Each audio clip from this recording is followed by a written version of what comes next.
you guys so much for being here again. Sorry for us being late. I have had a hell of a work week. Last 2 weeks we've been in planning for my job, so I focused on all the story stuff, and I was trying to catch up on all the presentation stuff for you guys to enjoy on the stream.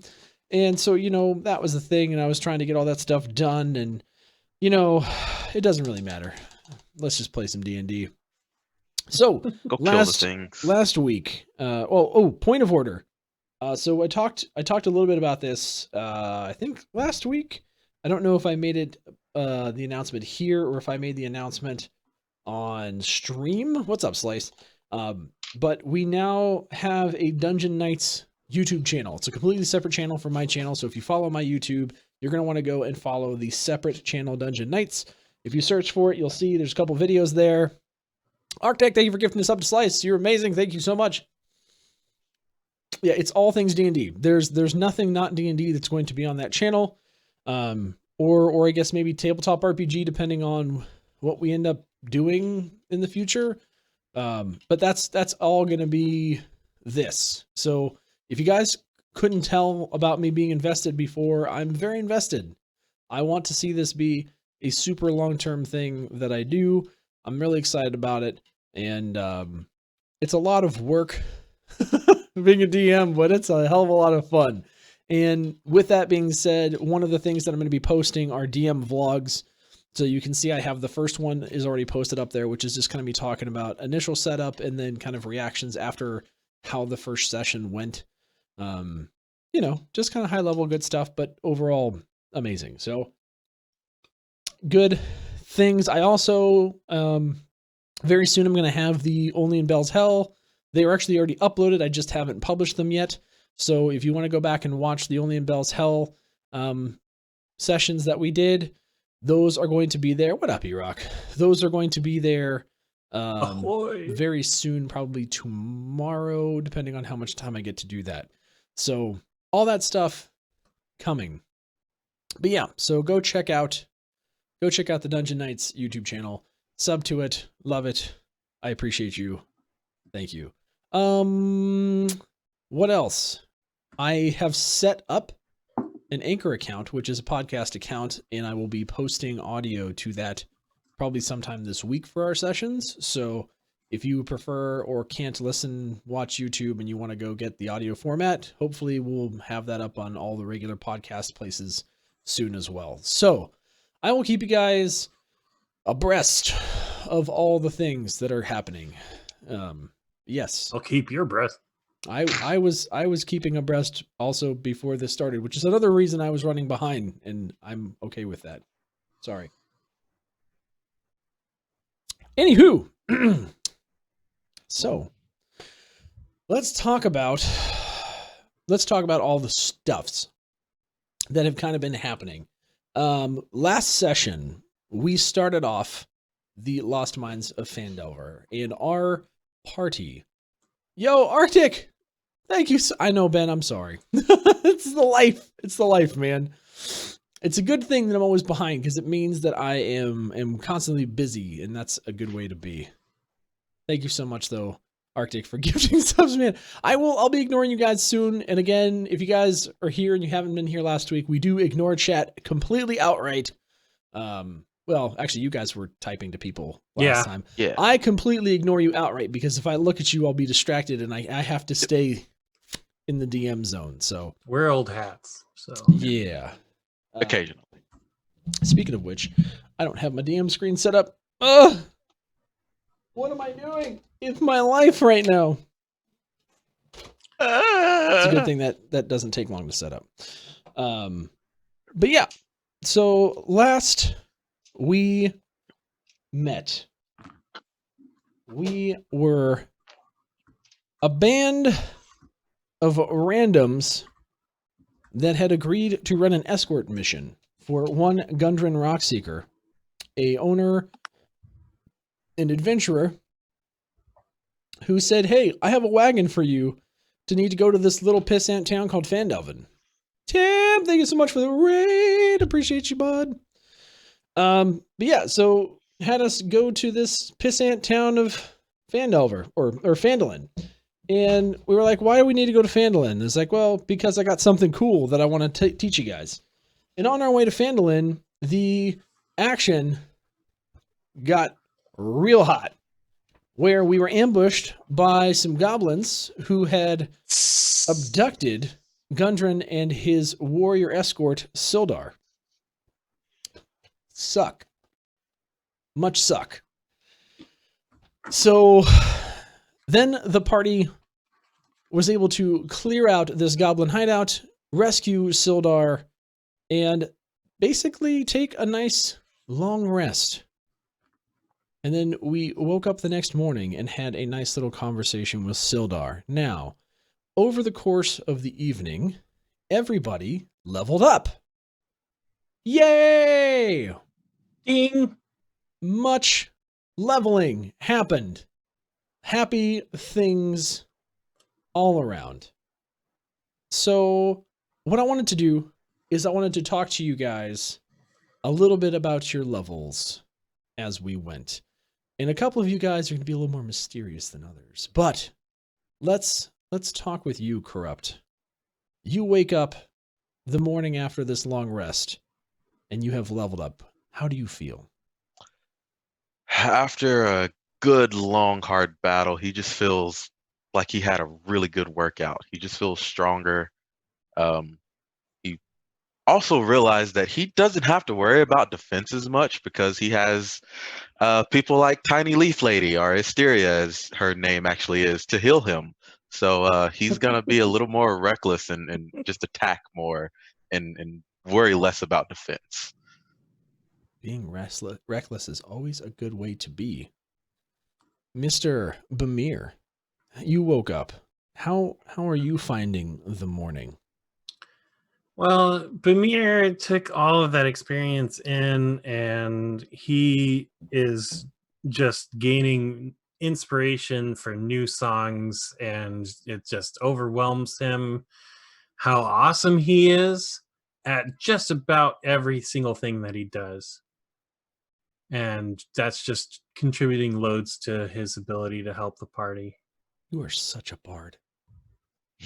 I mean...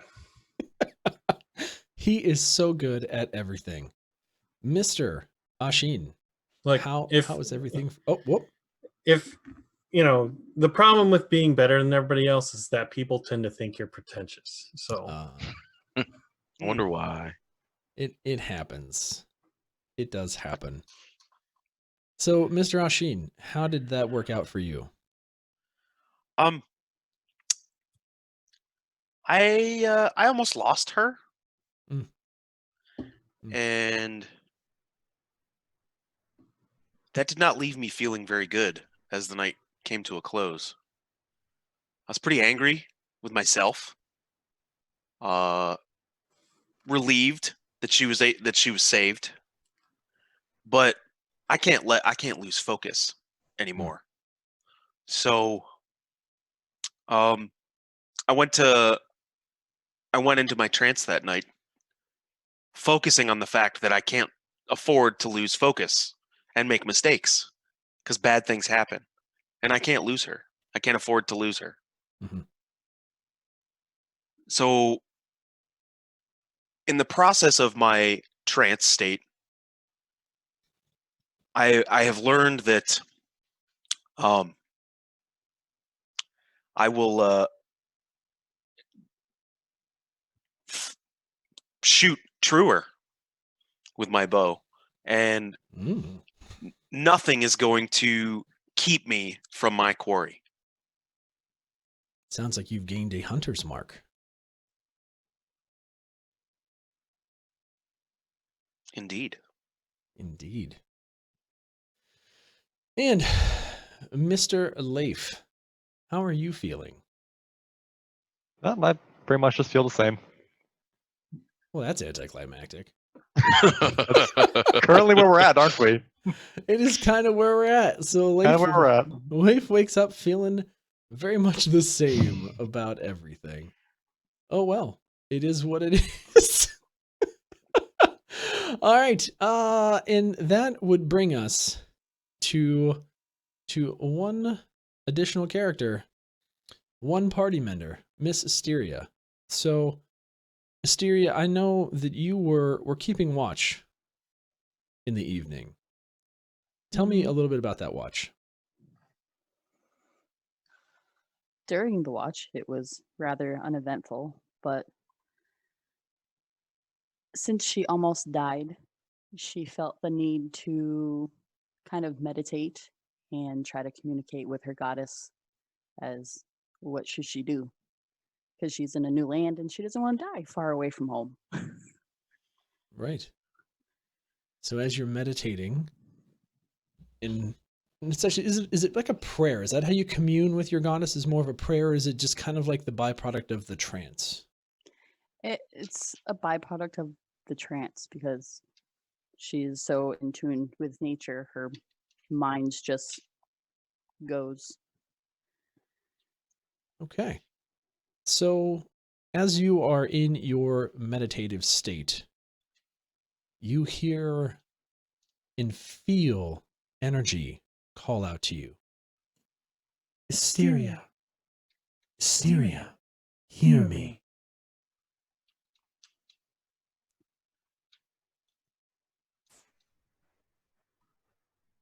I'm waiting. Sahanin? Yes, it's I, Sahane. Asteria, we almost lost you today. We can't. Too many big plans for you we have. You must learn to channel all of your abilities. Become more one with nature than you've ever been. Run, climb, fight with more passion than you ever have before. And you will no longer taste the chill of death.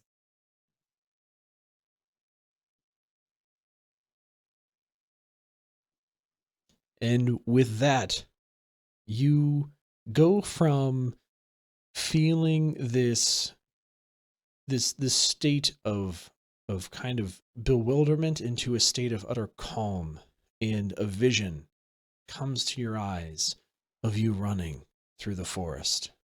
And it's a forest of Phandalin you have just been traversing through. And as you're running, you don't feel like yourself. You're not running on 2 legs, you're running on 4. You can feel the breath coming in and out of your lungs, but in a different way. You can feel urges that you are not accustomed to feeling. You can feel this primal sense of wonder as you swiftly enjoy the evening. And then you stop. And you realize that you're not meditating anymore. And for a good period of your watch, you've actually been running around in a new form. What's your new form? As she's running around, she's going to stop and look at the pool of water.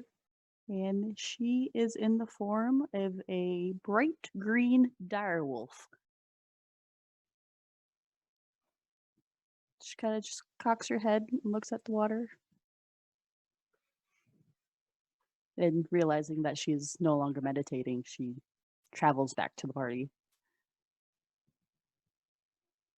And as you travel back to the party, you feel this new sense of power, and it gives you a confidence.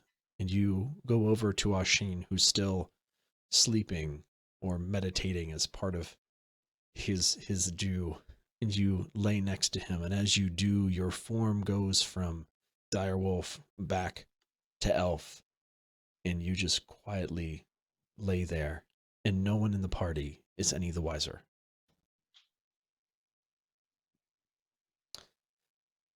And then it was morning again, and we had a little talk with Sildar, who you have picked up and rescued now from the Cragmaw hideout, this cave filled with goblins and one bugbear who you caught off guard and utterly destroyed. That was awesome. And Bamir, you were having a conversation with Sildar. Let's pick it up there. As kind of a recap, Sildar was a little cloudy as you were talking earlier that morning, and as you've had some time now down the Tribor Trail, You pick up conversation again as Sildar looks to you, sitting in the front seat next to you as you are driving the cart, because, I mean, hey, someone's got to do it and you don't want to get your feet hurt. So driving Damn the right. cart you are.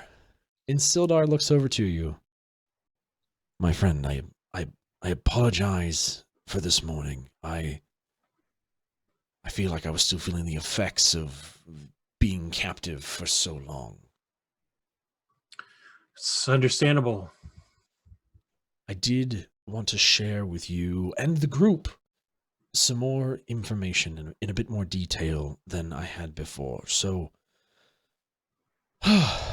as I mentioned, Gundren found a map. This map is the map to the Wave Echo Cave.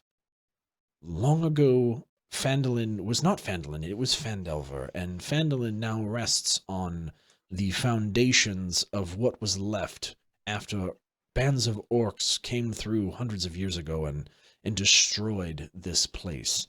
For the past few years, people have been coming to settle this, and it is now an actually nice settlement. There's a smithy, there's mining exchange, there's various shops, and there's an inn which I'll take you to. Tobin, he's a very nice guy. Hopefully he can help us out, and there's a lot of good going on there, and my hope along with Gundren was to reopen the Wave Echo Cave, and that would kind of spur some prosperity for the settlement and bring Phandalin back to the majesty of Phandelver and make all the people here, the dwarves, the humans, the gnomes, the Phandelver Pact, renew it in a sense that we could have hope again in this region. But it feels like there's darkness.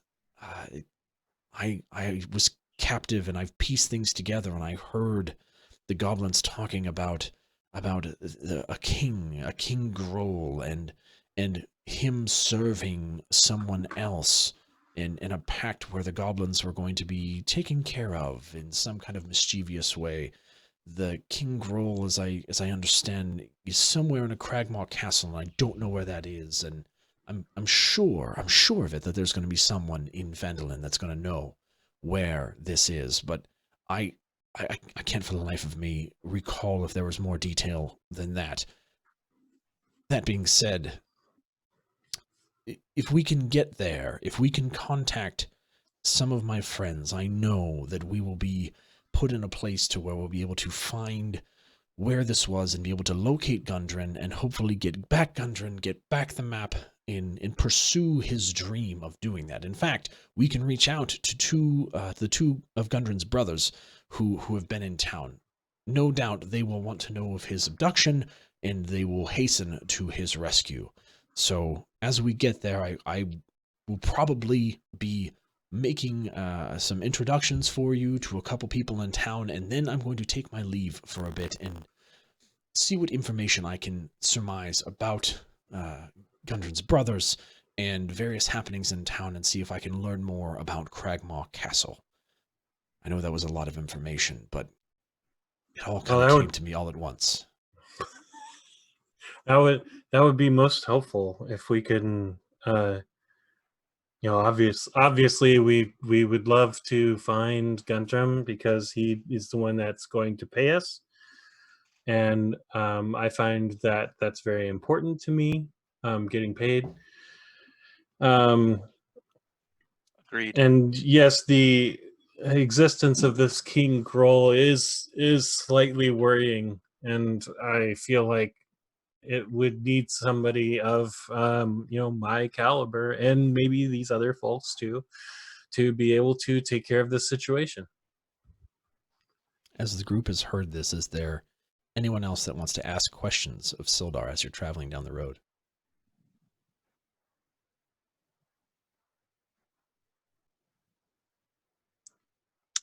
I don't have anything.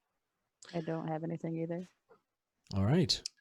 Oh, what made? I got an idea. What made them take Gundren instead of yourself?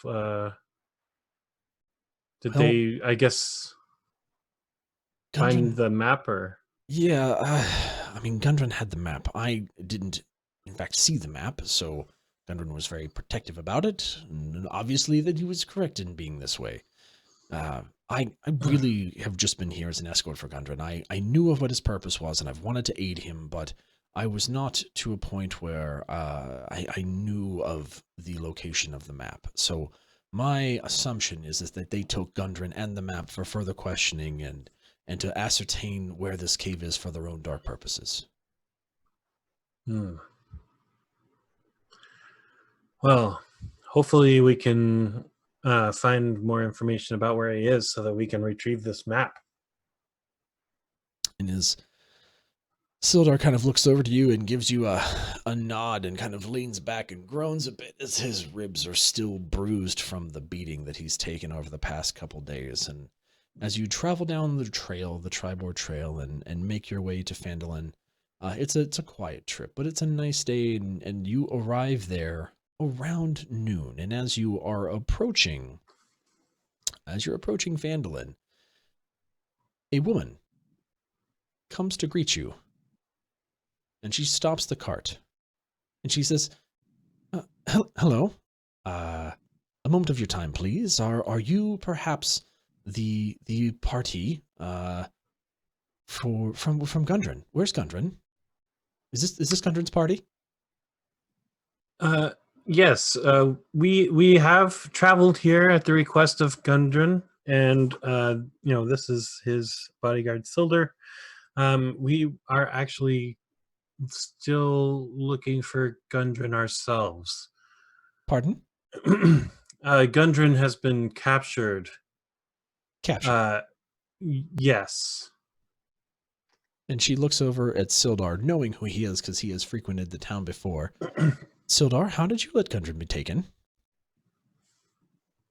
And Sildar looks back at her. We were ambushed on the road. There was nothing that we could do. They killed our horses and took us, and if this group had not been coming behind with the wagons for Barthen's provisions, we would surely be lost and none the wiser. And she kind of collects herself and kind of brings her hand up to her mouth as if she's kind of in deep thought, almost kind of, betraying a number of thoughts in her head. And she catches herself and she goes, well, that's most disturbing. Pardon me, manners. Sildar, obviously I know you. The rest of this group, hi. My name is Halia Thornton. I run the Miners' Exchange here in town. We actually have partially funded Gundren's expedition to find the Wave Echo Cave that he claims to have a map of, and I was really looking forward to discussing that with him now that he is captured. This is most alarming, and we will need to do things to remedy this at once. I do have a member amongst you that was hired specifically by the Miners' Exchange here. Is there a Leaf? Leaf raises his hand. Yep, that would be me. How can I help? Yes, Leaf. We were hired you for this trip. I'm so happy to see that you've made it here safe along with the rest of your party. I will let you quickly depart and go to Barthen's, but I wanted to let you know that you and your party here are welcome to stay in the Stonehill Inn. I've already arranged for you to have rooms made available to you, a room for each of you. Obviously not one for Gundren, as he is not here, but we will have rooms for all of you, so make sure that you go and talk to Toblin. He is the innkeeper there, and he should be able to get everything taken care of for you. If you need anything from me, please, you can come find me at the Miners' Exchange. If there is anything I can do to aid you in this expedition, of course, I am happy to help. Yes, I have a question for you. Yes. We found some supplies in a cave, and we would like to inform their owner of their location. Yeah, we believe that they were property of Lion Shield Coster. Oh, yes. Lion Shield Coster. You know what? Let me be helpful. I did have this for Leif, and she kind of fumbles around in kind of a pocket. She's wearing, not necessarily a dress. She's runs the Miners Exchange. She's in slacks and kind of, almost like riding boots, and she's wearing a, kind of a blue blouse with some overalls. Very, younger looking human woman, and she's just, kind of full of this very tense energy, but she seems to have all of her ducks in a row, and she reaches into her pocket and she kind of fumbles a little bit and then pulls out, and she gives the party a map. And the map is a map of Phandalin. So she is...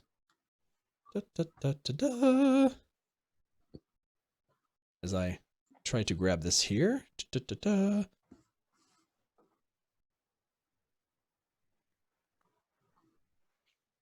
Where are you, map? Mappity map map. I have a map for you to put up on the screen. Pardon.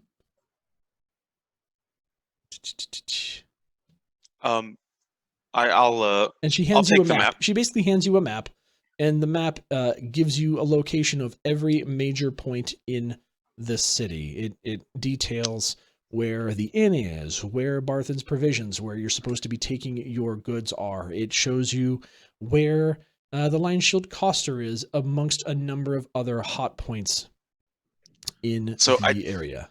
I take the map and I look over it and I kind of commit the map to memory, everything that's on it. And then I walk over to Gutteruk and I hand it to him so that he can do the same thing. Because we kind of understand each other in that sense. And I just hand it off to him. Thank you, ma'am. You're most welcome. And Again? what did you say your name was again? Yes, my name is Halia Thornton. I run the Miners Exchange. You can find me. If you see Miners Exchange right there on your map, you can find me.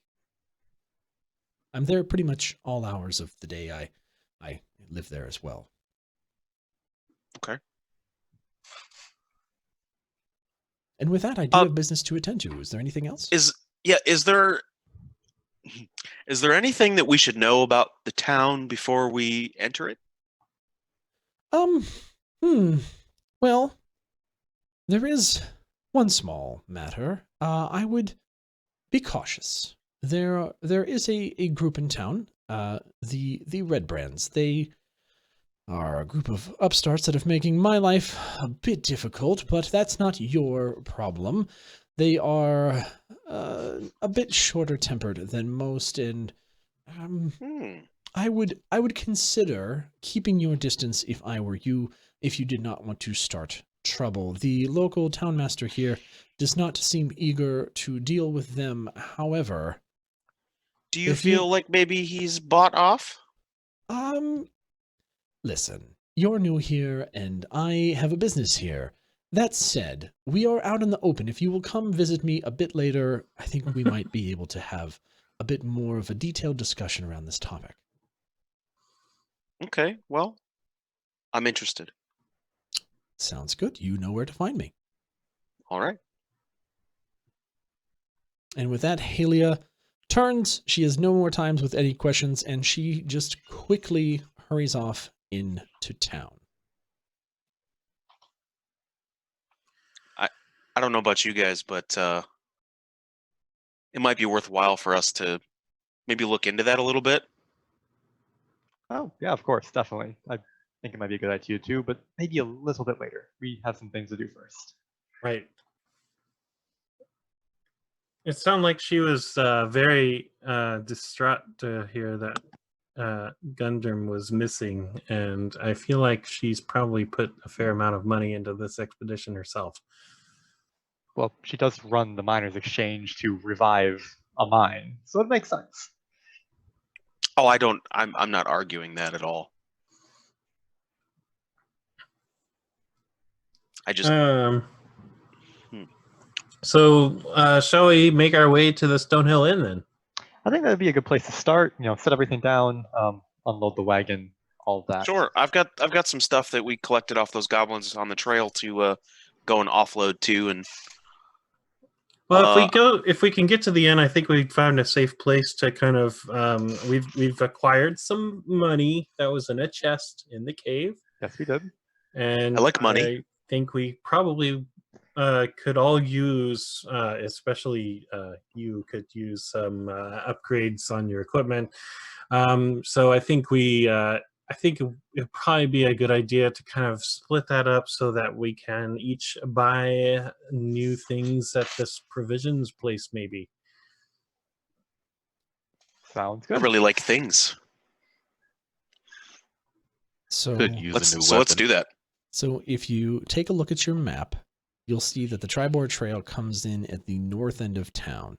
Mhm. And in order to get to the Stonehill Inn, you literally have to walk past Barthen's Provisions. Oh, perfect. Yep. Okay. So we're still morning time right now. Make midday. Midday. Midday. Why don't we stop here at Barthen's Provisions and we'll unload the stuff that we collected that's ours off the cart and deliver this, get that pay, and then we can go to the inn. Sounds good. Let's start there. Okay. I figured we might. Well, I guess we could divvy out the cashier, but it's a little bit public. It's a little public. Yeah, so let's- we might want to do some shopping. Let's divvy out let's divvy out the gold and whatnot at the inn. We'll get settled into our rooms and we can meet up. It's just Not some in a silver, public no- place. No gold yet, but you know. As all this is going on, Goder kind of Is moves he being to the truthful about the loot? back of everything, and he seems Yep. very uncomfortable with the It's who situation. being truthful about the loot. Sorry.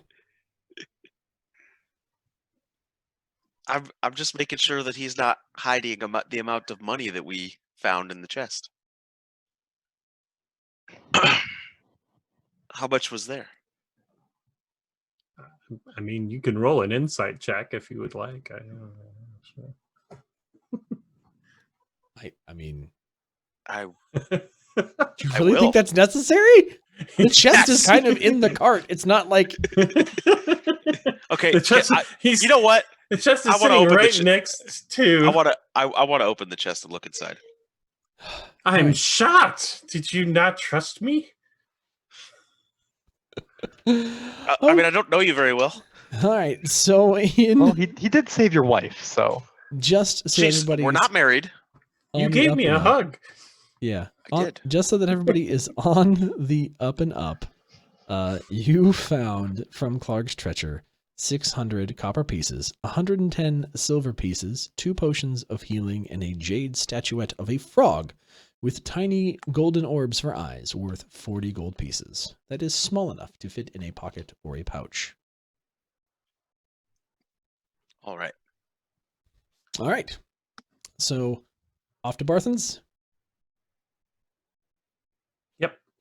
All right. yes. Yeah, sounds good. So as you go just down the street, you look up and you see Barthen's Provisions, and you see that Barthen's is really the biggest trading post in Phandalin. You almost feel a little silly that you didn't immediately see that as you walked in the street, but Halia caught your attention so quickly as she was very sharp to do so. It's the place is open from sunup to sundown, so it's always going to be a hotspot of activity. You see a large green building with a sturdy yellow door and a sign over the threshold that says Barthen's with a symbol of a stake crossed with a pickaxe. Sounds like my kind of place. The place is lively with miners and adventurers purchasing gear. As you pull the oxen cart outside, you are greeted by a eager young man. Hello. Welcome to Barthen's. My name is Ander. I am a clerk here. How can I help you?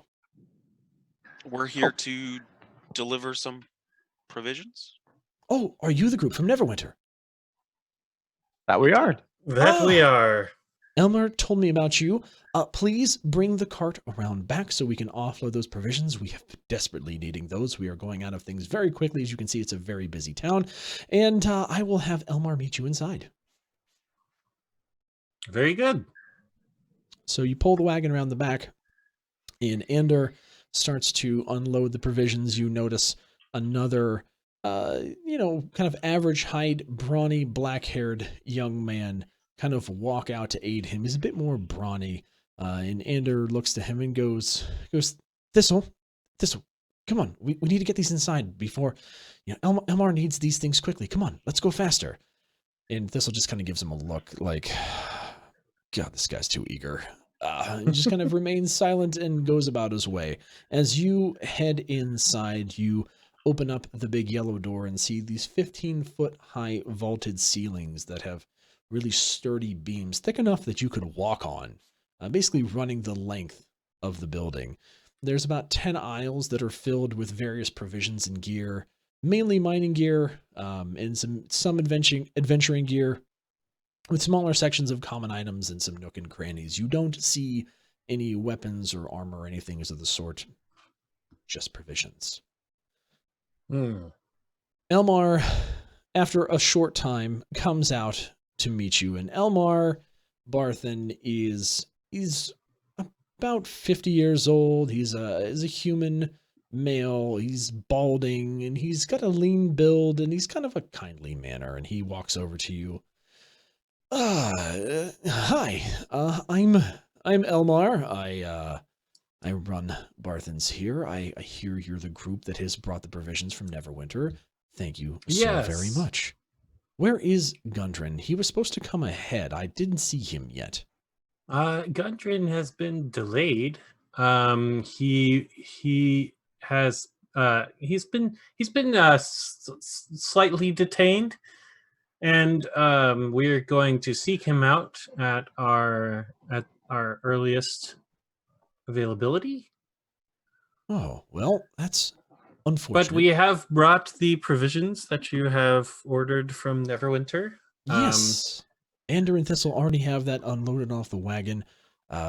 Do make sure to tell Gundren to come on by whenever you do find him. I want to thank him for bringing us this latest load. It was desperately needed. Speaking of that, I do want to square up with you all. And Elmar reaches into his, reaches kind of behind him, and on his belt he has a big pouch, nice leather-bound pouch, and he takes it and he opens it up and he hands 10 gold pieces to each of you.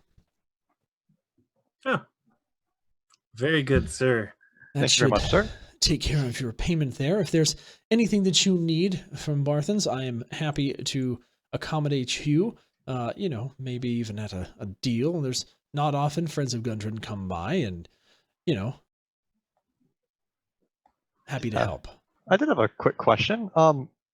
We have some armaments from the goblins that we met along the way and some other things. Would we be able to sell those here, or would you prefer those we sell at like maybe a smithy?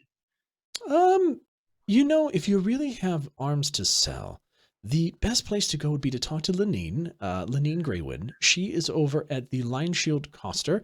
She handles in arms and armament. Oh, sounds good. All right. Very good. We'll head over there shortly. All right. Is there anything else I can do for you? What did you say that he sold, Ken? Just provisions and adventuring gear. Oh, okay. Yeah, there would be just a couple things. Do you happen to have anything useful for any like caves or such? We just kind of were in some, and maybe be a little bit more prepared next time. My dear sir, this is a mining town. Caves are what we do. Perfect. And as a side note, if you find something in under the adventuring gear section, it's something that he's most likely going to have available at standard prices, which he might, tweak for you a little bit if you talk him up a little bit more. Yes, I'm just going to look through this now.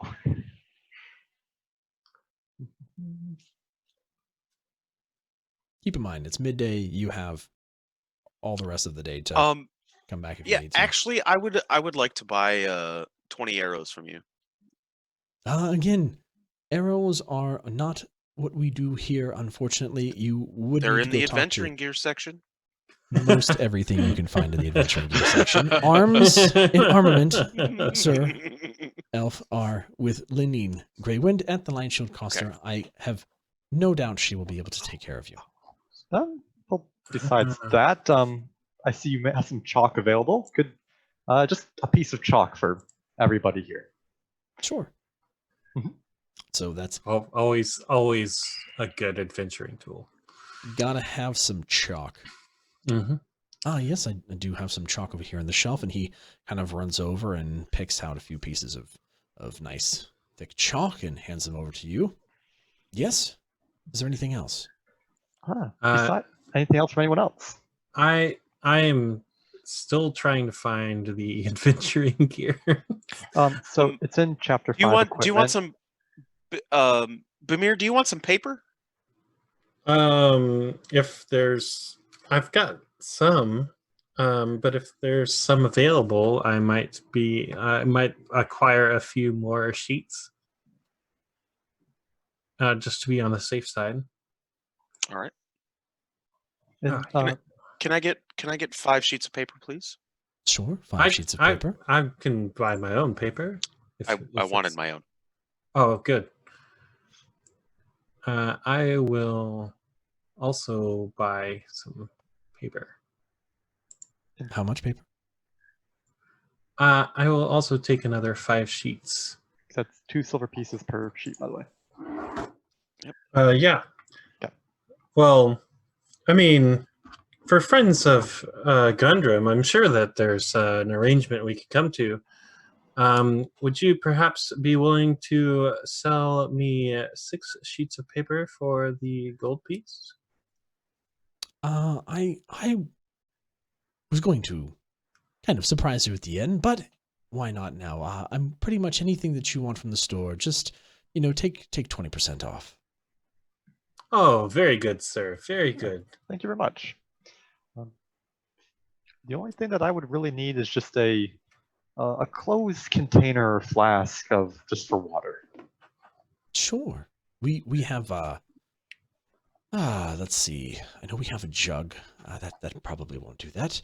Let's see. We should have a tankard or a flask. Yes, so over here, and he walks over to another aisle and he picks up a leather flask and also a wooden tankard and comes back.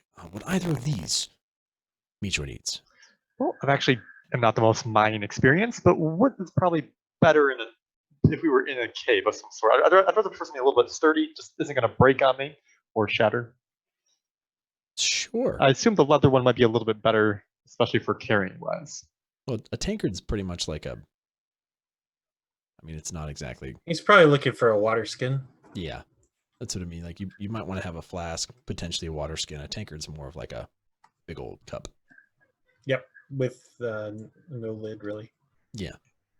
Well, I already have a water skin, don't I? It's kind of a tankard. Hold on. Oh no, sorry. I got a water skin with my adventuring gear. I didn't see that. I apologize. No worries. So we have 10 sheets of paper and some chalk. I actually do not have a water skin, so I would works out then. probably like to buy a water skin. In one water Sure, skin.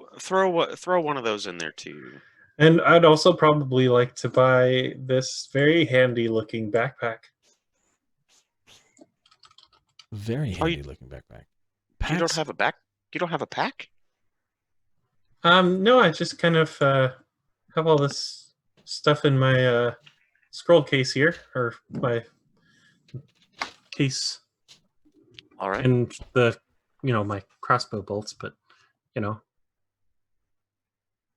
his drum is slung across his back, his loot's slung across his front. He's got bulging pockets and had enough pockets for loot though, didn't you? Well, he's got the chest. I know. I'm kidding. So yeah, again, yes, we have packs. We go through quite a few of these. Very sturdy pack, nice leather made, should last you a good plenty long time and allow you to carry many a thing. Would be most helpful. So we had 10 sheets of paper. We had, was it 2 water skins or 3 water skins?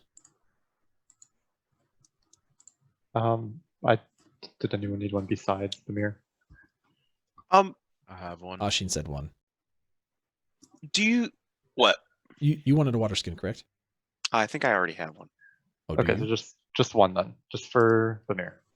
Okay, so 1 water skin then- for Vermeer And Do you then, do you happen to have any caltrops? my good sir, again, I think you're looking for arms and armament. I know that Lenine will be able to take care of your needs here. We All right, do not specialize in any of the pokey things here. all right. Do you have robes, preferably long sleeves and hooded? Long sleeved and hooded. Oh, yes, my friend. I've seen your kind before. With the history of this place, that may not be a bad idea. Let me go see.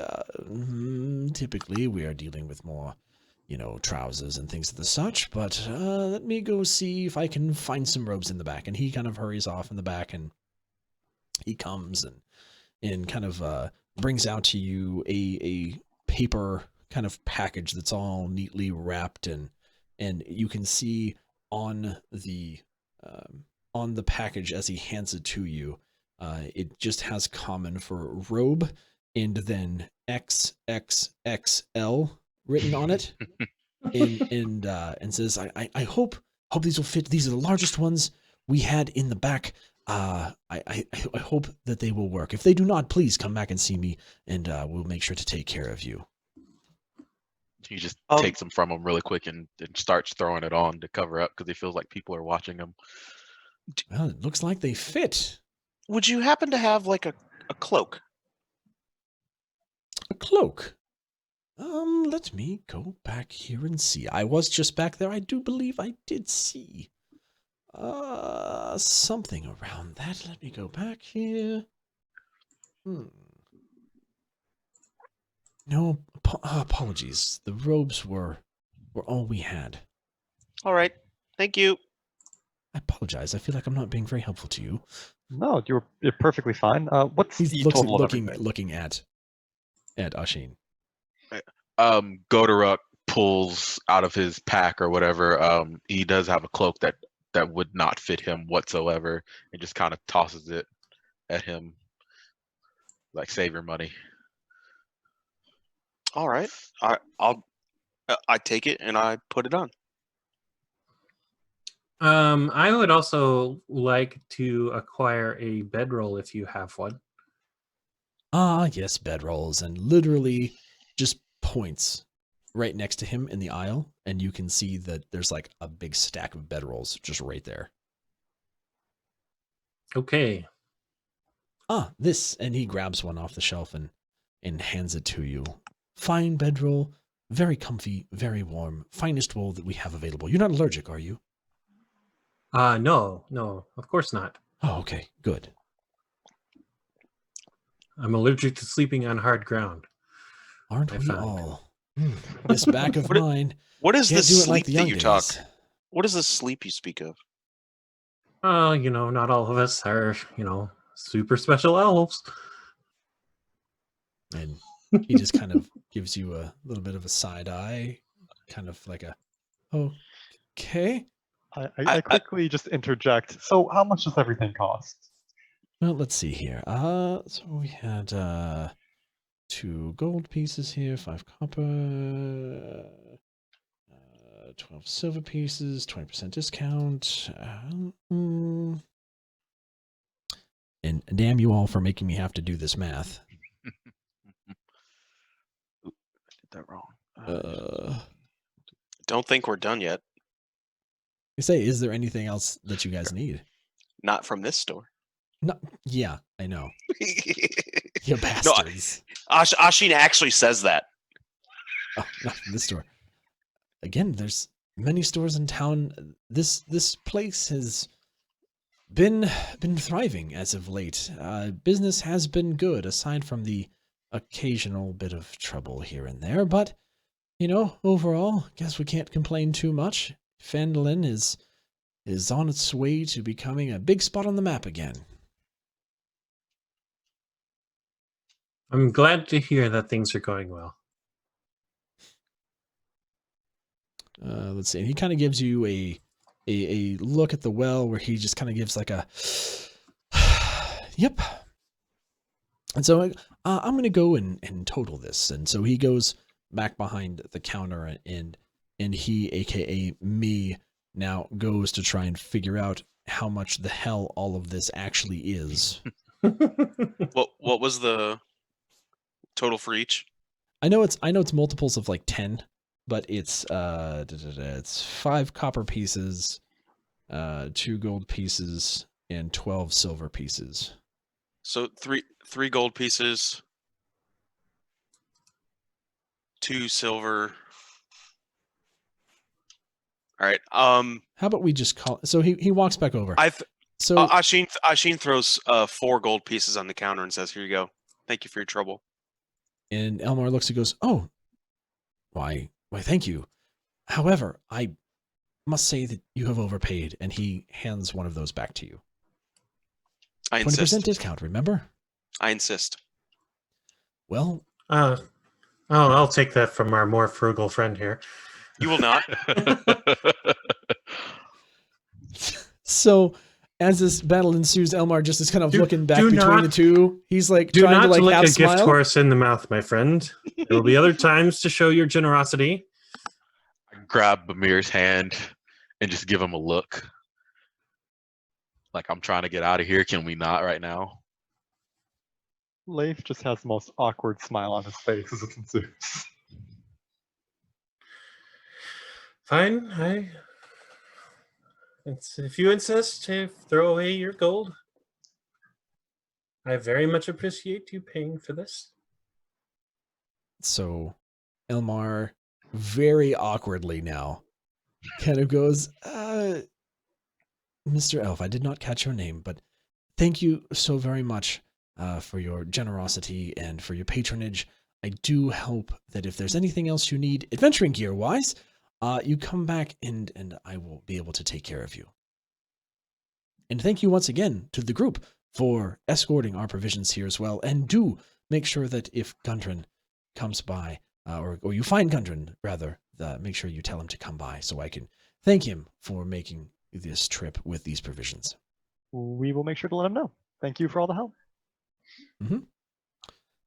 And as you exit the building, the door kind of shuts, and I can just only imagine the looks between all of you. I give Ashin a look of thanks, just a nod, no words, just like a nod of thanks for buying the things, and put my head down so no one can really see my face. I give Ashin a nod and give a curious glance at Gotaruk, but just continue on. As I've kind of affixed the cloak to my body, I pull the hood up over my face and just kind of move over next to Asteria, and with the knowledge that I have of kind of the area and studying the map, I kind of point towards the road that leads towards the Stonehill Inn. And I say, we should head that. I think the inn is this way. We should go that way. Of course. All right. Then let's So go. the group heads just down the road to the inn. It's kind of tucked, or it's another bigger building. I mean, it's an inn, so sizable. Also on the same side of the street as Barthen's Provisions. The town seems like it's hustling and bustling, and you can get a sense that there's a positive energy about this town, but also some angst from people as they hurriedly move from one place to another, careful not to linger too long. As you get to Stonehill Inn, you can see it's a modest establishment that looks surprisingly well crafted despite its plain features. It's a stone foundation that is set upon with large logs filled with a mixture of sap and moss in the cracks for insulation. And as you walk inside, you see that the inn has seating for about 20 people or so, with a single staircase extending up to the second floor. And that second floor wraps around 2 sides of the buildings, and you can see that there are 5 rooms on each of those sides of the building. The main hall is cozy. It has a stone circle fire in the center that you can kind of instantly feel this warmth kind of just hit your face as you walk through the door. It is kind of early spring, summer, but it does feel different when you can get inside and just feel that heat and listen to the soft crackle of the fire. There's a bar at one end of the building that has seating for about 6 or so. And you can see the bar stools are made from thick logs that are cut out with like a backrest of wood that's part of the log itself. Bigger than your average seat to accommodate many different sized patrons. The locals in here are mostly human, with a few dwarves and elves present.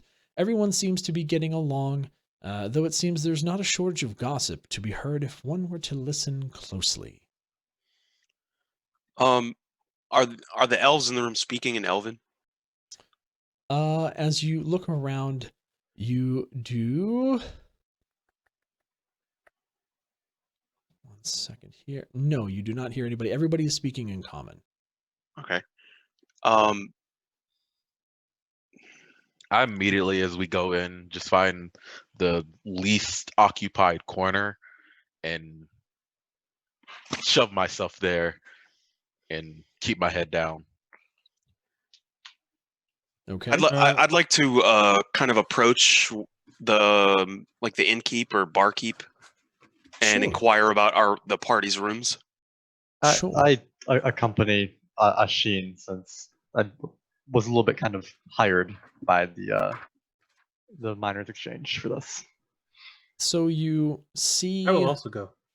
You see behind the bar, there's a couple different people, and as you are making your way there, you almost bump into this barmaid, and she bumps into you. Oh, why, hello there. You look new in town. I haven't seen you here before. What can we do for you? Welcome to the Stonehill. Oh, thank you very much. My name is Leif. I was told to speak to Toblin, the innkeeper. Oh, yes. You'll find Toblin behind the bar. He takes care of everybody. You can see him. He's the one over there. You see him. You see him. He's, that strapping young man with wife and kids. But anyway, I have tables to wait. Go see Toblin behind the bar. Thank you very much. And I just head over to Toblin. Bamir winks at her. I make note of her choice of words. So as you walk over to the bar, again, you see this nice, thick wooden bar. Very plain, but also very well crafted. You can see that they've taken great care with building this place as something that's sturdy and not just kind of thrown together. You can tell that the town is much more than just your ramshackle settlement, that it's actually more of a well-established place that's trying to put its roots down once again. Toblin is a man in his young 20s. He's also a human. He's a little bit shorter, but he's a very friendly man. And he is the owner of this inn with his wife and kids.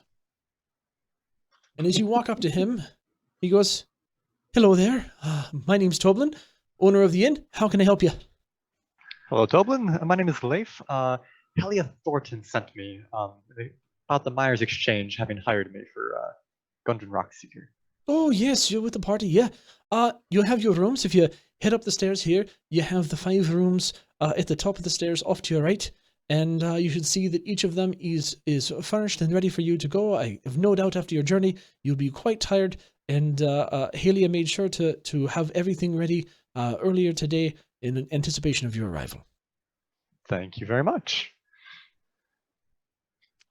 What do you have to drink? So, mead, ale, what you be having? Something stiffer. A stiff drink here. And he pulls out a bottle of kind of, what looks like a growler kind of sized, kind of a flat, or, a growler sized kind of cup with a big cork in it. And he opens it up. This is a bit stiffer. If you're looking for this, give this a try and let me know what you think. And he pours you, and essentially it's this kind of a home brew, kind of a whiskey, and it's, to him, very strong. You can smell the alcohol as he popped the cork and instantly wafted to your nose. And he pours you a bigger, a slightly larger than a shot, more of like a double shot's glass worth of this stuff. This is my own special stuff. Let me know what you think. And he seems eager to understand would it, or to see your reaction to something that is obviously his own creation? Pour me 2. 2. Aye. And he pours another one. I turn and I look at Godoruk. And I rap on the bar. Come here. Godoruk kind of gets there, but he's making sure to avoid other people to get there, and takes the drink from. I look at the bartender. I look at the drink. I look at Godoruk.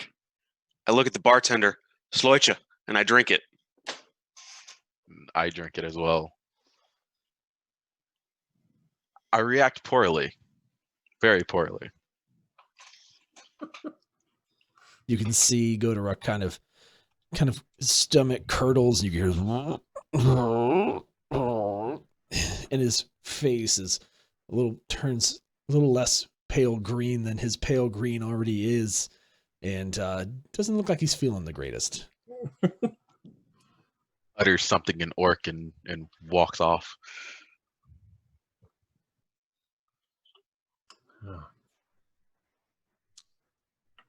As he does this, Toblin kind of gets a small smile on his face, and looks like your friend is not used to a stiff drink. Is he going to be okay? I'm rolling a Constitution check, right? No, You drink that much. I haven't asked for anything. Well, I You took drink a it. shot. I mean, yeah, but Constitution check, like quaffing an entire stein of ale in one go, I was assuming that it would kind of be the same It's thing. not a stein. He just poured you like a double shot. So he didn't pour you a stein. It was more of a double shot of the liquid. Pour me another. Another. So you like it then? That's pretty good. Oh, all right. And he pours you another one happily. On the house. Appreciate people that are here helping Gundren. Where is Gundren? Missed the man. Gundren is kind of lost. We have to find him. There's a little bit of an issue with some goblins. And at the sound of goblins, you can see this woman who was standing at the end of the bar. Looks to be also younger, a little, slender and slight, but very pretty. Walks over to Toblin. Did you say goblins? Yes, I did. Don't worry, we killed most of them. Only thing worse than goblins around here is the damn red brands. And Toblin looks at her. Hush, dear. They're new. So I clear my throat, and I'm kind of. Is there a stool like at the bar? Oh yeah, there's thick. The stools are these so thick wooden trunks that you've been. I pull up and I sit at the stool, and I kind of start like spinning the glass on the bar top, and I'm just like looking into the contents of the drink, and I look at the lady and I say, "The red brands." Yeah, the damn red brands. You see him walking about. All the ones with the red cloaks. Bunch of asses. Really? Oh, yes. And Toblin kind of looks at her with a real concerned look like, no. Dear, we shouldn't be talking about this here. Look at everybody around. I know the red brands aren't here, but come on, dear. She goes, I'm sick and tired of this shit, Toblin. Damn red brands took him. They took Thel. And Toblin kind of looks at her, really upset at this point, and he's like, hush, woman. It'll be fine. We don't need to trouble these people. They've made a long journey from Neverwinter. It's not about them. Go ahead. They took who? I turn and I look at her, and I kind of I take my hand off the glass and I hold my finger up at him like, shush. And I look at her and I say, they took who? And Toblin kind of looks at you in this way, and he looks over at his wife, and you can tell that he just has this look of unease about him. Like at the mention of the red brands really kind of sets people on a different footing. And Toblin kind of looks at you and then looks at her and kind of gives her a look. Says, keep your voices down, okay? I don't want any trouble with the red brands. They're a very large presence in town, and we don't need any of their trouble here. We can. Bamir kind of walks up at this point and says, "If maybe this open forum is not the best choice for this type of conversation." Is there somewhere that we could meet and speak privately? And Tomlin kind of I'm- looks around at the ask of that and says, "Well, you've done it now, dear." And he whisks kind of all of you away back to a room that is clearly the storeroom. And as you walk in, you can see casks of ale. You can see there's food and things, and a kitchen off to one side that has a couple staff members. And as you all enter in here, or as who is it? Is it Ashin and Bamir and Leif? Well, Bamir Mysteria? will Following. motion to the rest of the party to kind Okay. of come along. So as the I party don't want to enters be left in, alone. So okay, as the party enters the room, Toblin kind of, shuts the door and kind of takes a deep breath and goes, "All right, listen, you need to be careful in this town. It's a good town. There's good people here. There's good people in my inn, and I don't want anybody hurt, and I don't want my inn to suffer any damage. That said, keep your damn distance from the Red Brands.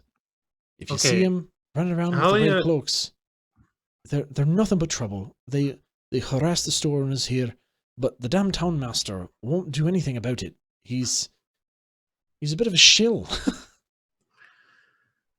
Yeah, Halia mentioned them as well. Who are they and where do they come from? Well, Are- they're a group. They just kind of came here one day and slowly starting getting bigger. They took over Tressenden Manor up on the hill. You know, big house, looks abandoned. Yeah, taking it over. Didn't ask nobody.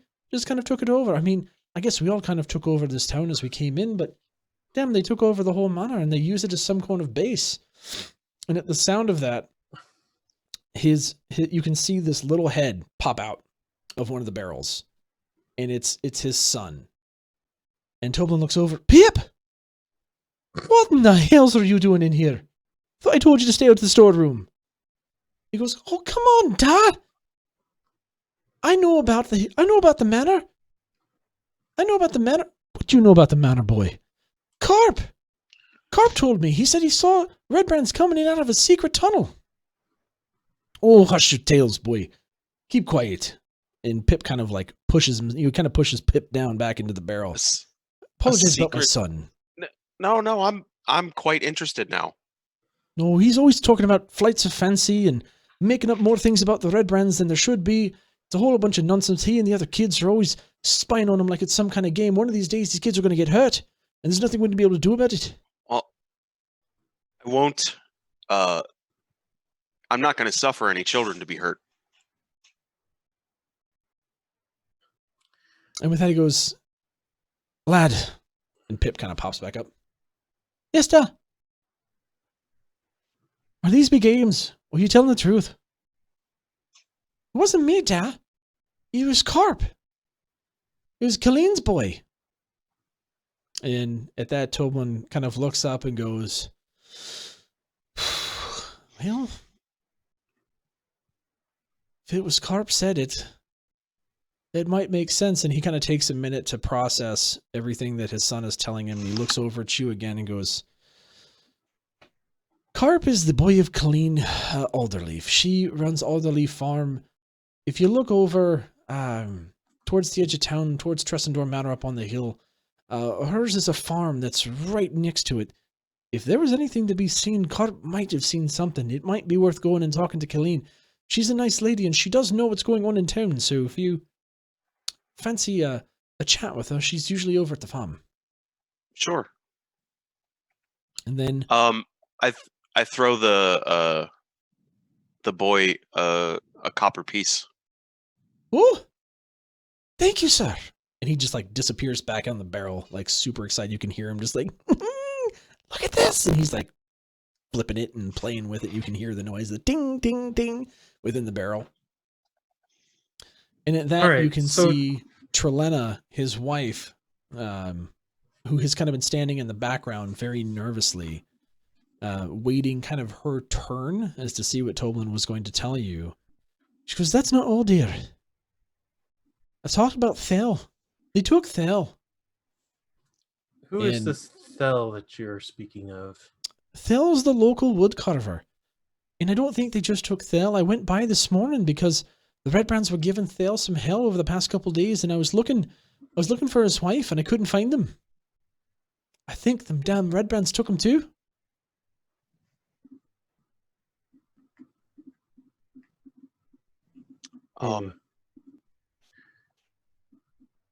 Well, it's definitely regrettable that these miscreants have come to assail your town and bring their skullduggery. Perhaps we may find time to investigate this, but we are trying to find our patron Gundram.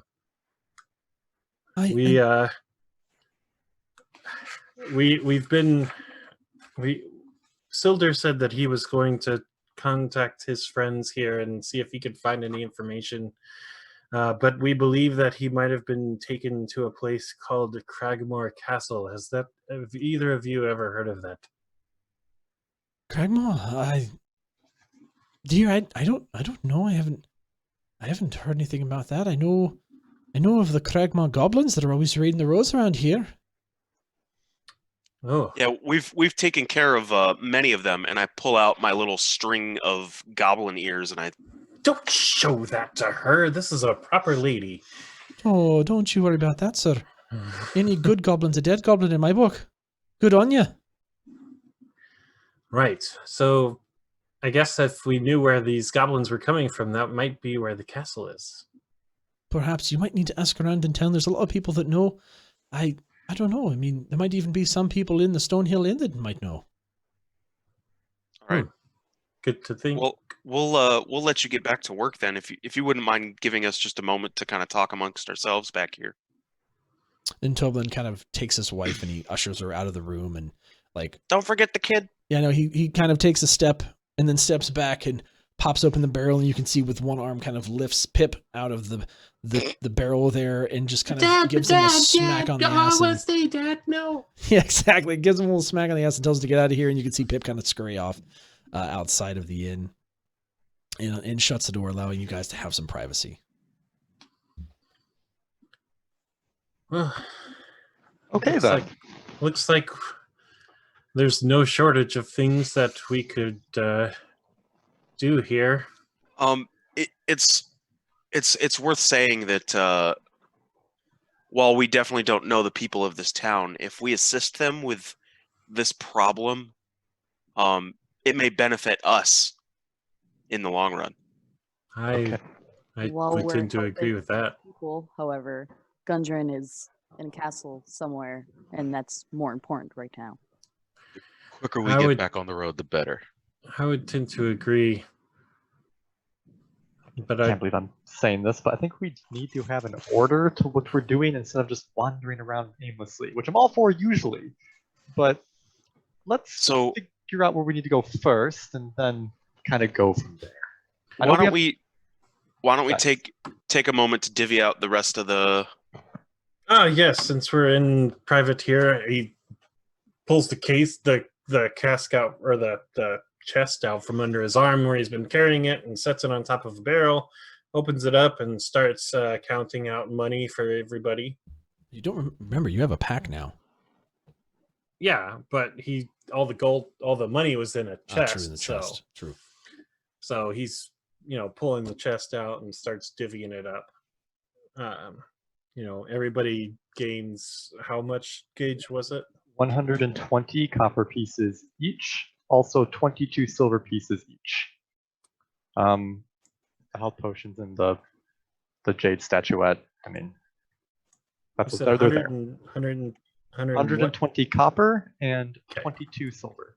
Sorry. That's okay. So make sure you guys are adding those to your character sheets. Yep. Mhm. Alrighty. Oh, and then there was the statue that we can sell for. Yeah, this statue is. I don't know if this is the best place to sell something of this Right. Maybe we should hang on to that Nature. for a while. Yeah, and I've judging by got how heavy this coin is, it might be easier to carry this around on its own anyway. I've got I think a couple of like 2 or 3 short bows and like 20 arrows from the goblins. Well, Well, they did say that Lenine was going to be the one that we would speak to at the Lenine Greywood at Lion Shield Castle. I was going to be selling things anyway, so I figured it's a good place to go next. Well, I would We like already- to make a proposition then. It seems like there are a few things in this area that we could be involved in handling as a unit, the group of us. And maybe it would be wise to have a shared resource pool that we could, potentially, if we feel like there needs to be something that we need to buy as a group, then we could potentially, have that there, like this trinket, for example, or these bows we can sell. That would just give us a little. Well, I figured if the next place we should go is to Casters. Or Costers, Lion Shield Costers. Inform them about that stuff that we found Right. in the Yes. cave, and then we can sell off these bows. I'd like to keep the arrows. Well, by all means, I don't think we'd get much for the arrows anyway. But I think, I think we should go to the Coster and see what they've got. Also, I think we should potentially talk, see if we can talk to the town master. He might have information about the this castle or the red hands, Brands. red brands. Sorry, I need to write that down. I mean, All right. I don't have any problems with that. Any objections? No? No. And So- Goderic, we will get out of here once we're done. No, Yeah, don't he you just kind worry. of growls and mumbles. Nothing intelligible, just Look, there. Goderic, there may if we can solve this issue for them, there may be a reward. We don't know. Or more fighting. Definitely more There's fighting. definitely going to be more fighting. Or they'll Goderic. kick me out like they did last time. Oh, I think if we offer them if we offer this town our help, they're not going to kick you out. Scoffs and points y'all to lead the way. Right, let's go then. And if they kick Yep. you out, I'll leave with you. We'll go live in the woods and have a good time and get drunk. By the way, what was that poison you fed me earlier? It was whiskey. Whiskey? no, it wasn't. That was not whiskey. Whatever it was, it smelled Worst piss. foul. That was moonshine. Yeah, I actually like to think it's more of like, if you guys have ever seen the show MASH, kind of how they Yeah. have their own stills. It's something similar to that, where he. So it's like hooch. Yeah, it's his hooch. It's not any one brand of liquor. It's just kind of stuff where he kind of takes some things, ferments it, and like, oh yeah, it hits the right spot. Yeah, right. It'll put more hair on your chest. That's right. You It's put all hair right. on your liver, mate. So What's a liver? right. I think I need more hair on my chest. So as you guys collect yourselves and leave the room, Toblin walks over and stops you just one more time, and he says, "Well, I do understand that you were willing to hear out my wife and my son, and I appreciate that. I can't emphasize enough that I don't want any trouble, but I can emphasize that I'm sick and tired of these damn red brands. If you're going to try and do anything about them, which it is not your obligation to do so, don't bother talking to the town master. That old bastard's useless. He ain't done a damn thing about the red brands since they came here. In fact, if anything, you may want to go and talk to Halia. You said you talked to Halia already? Correct. Yeah, they don't mess with Halia. She runs the miners' exchange like a tight trap, she does, and that's where all the economy comes through this place, so they really don't want to piss her off. So if anyone can help you, It's probably Helia. Yeah, I have a feeling that she'd be a good person to talk to. I'm not sure why, but I feel like I should know her from somewhere. All right. think, So do you, Toblin? Do you feel that your town master is on the take? For catching my drift. Look, I don't know if he's on the take. I feel like he's too old and he's too lazy to deal with the problem. He'd rather just let it go on than do anything. He's not exactly a bad man, and he does try and manage things. In fact, there's currently a post out there. There's some orcs that have been harassing the people on the tribal trail. I know he's got a bounty out for them, but, you know, when it comes to the red brands in the town, I feel like he's just ignores a blatant problem. All right. So I finally drink the second drink, and I hand it back to him. I pat him on the shoulder and I say, "It's not terrible," and I walk away. And as you walk away, he goes, "Dinner will be back here whenever it's ready, and your room's again already. Come back anytime, and you can sleep." And as you guys are walking through the bar, you do then pick up on one of the miners sitting at a table, a halfling, talking about orcish raiders that have been seen at the end of the Tribord Trail. And you hear, people talking about different things, right? You hear someone talking about the Shrine of Luck in town, and you hear someone else talking about how around the orchard there's some former adventurer there, and these types of things. And you don't really pay much attention, and you kind of walk out of the building. And you guys are heading to Lion Shield, correct? Yes. All right. Lion Shield Custer. So as you have now kind of collected yourselves at the inn and checked in, your reservation's been stamped, your non-existing credit cards have been placed on hold for the duration. You take yourself just down across this main kind of town square. And as you're walking through, you can see that there's a shrine. There's a shrine of just stone on one side. You can see what is clearly the town master's hall, this kind of big stone building on another side. And then you come across this building. You recognize the sign outside because it's shaped like a wooden shield and it has a blue lion painted on it. There's no other discerning markings. The outside looks a bit run down with a window that's boarded up and a front door that seems like it's been recently reinforced with steel structures around the border and around the lock area. And you take this to be the Lion Shield Coster. Real quick, can we take like a 5-minute break? Sure. And before we go in, we can take a bio break. This is actually a really good time to take a bio break. Perfect. Yeah. Thank you. And as we do, we will say, "What up, chat? How you guys doing? I don't need a bio break. The Lion Shield Custard. Oh, hey. What's up, everybody? Hope you guys are doing fun. Taffer, Mo, PJ, Arctic has been here. Hi, Tanchi. How goes it? What's up, everybody? Hope you guys have been enjoying things thus far. Mr. Slice. Once again, like to thank Mr. Tim Cade for that raid right as we were getting started. Oh my goodness. If you guys are new. You've got a right flag in there. Yeah, all right. I do. Look at this. This is beautiful. Arctic gifting a sub to PJ. Arctic, seriously, dude. Thank you so much, man. I appreciate it. Very, very, very much. Thank you. But yeah, if you guys are new to the channel, don't be afraid to hit the follow button. Saturday nights is when we do the live D&D. And if you go to YouTube and you look up Dungeon Nytes, spelled the same way as you can see above me over here, you can see I have a salary still. Yee. It's a nice thing. If you go to Dungeon Nytes, you can see last week's episode as well as a couple of vlog type things.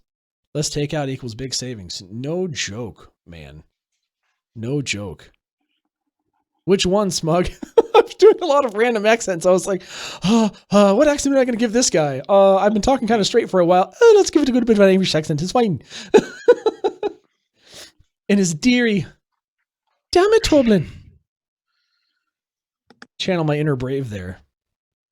Good old Merida. It's fun. Ugh. Talk like you were Okay. from Asgard. Yes. Oh, Asgard. Yes. I don't know. It's a good art. It's an Australian. AKA Yeah, I can't. Australian's the one accent that I can't figure out in my head. It's just weird. It's like Okay, I am back. this weird Yep. thing from Australia. I don't know. That's pretty My close. name is Thor, and I'm from Asgard. Australian Thor. I mean, it's weird. Oh, that's where the actor's from. I know. Just kept his normal voice for it. We got snakes and spiders out here the size of Thor's hammer. Crikey! Crikey, calling down the thunder, and not just in the bathroom. Like, pour me a Foster's.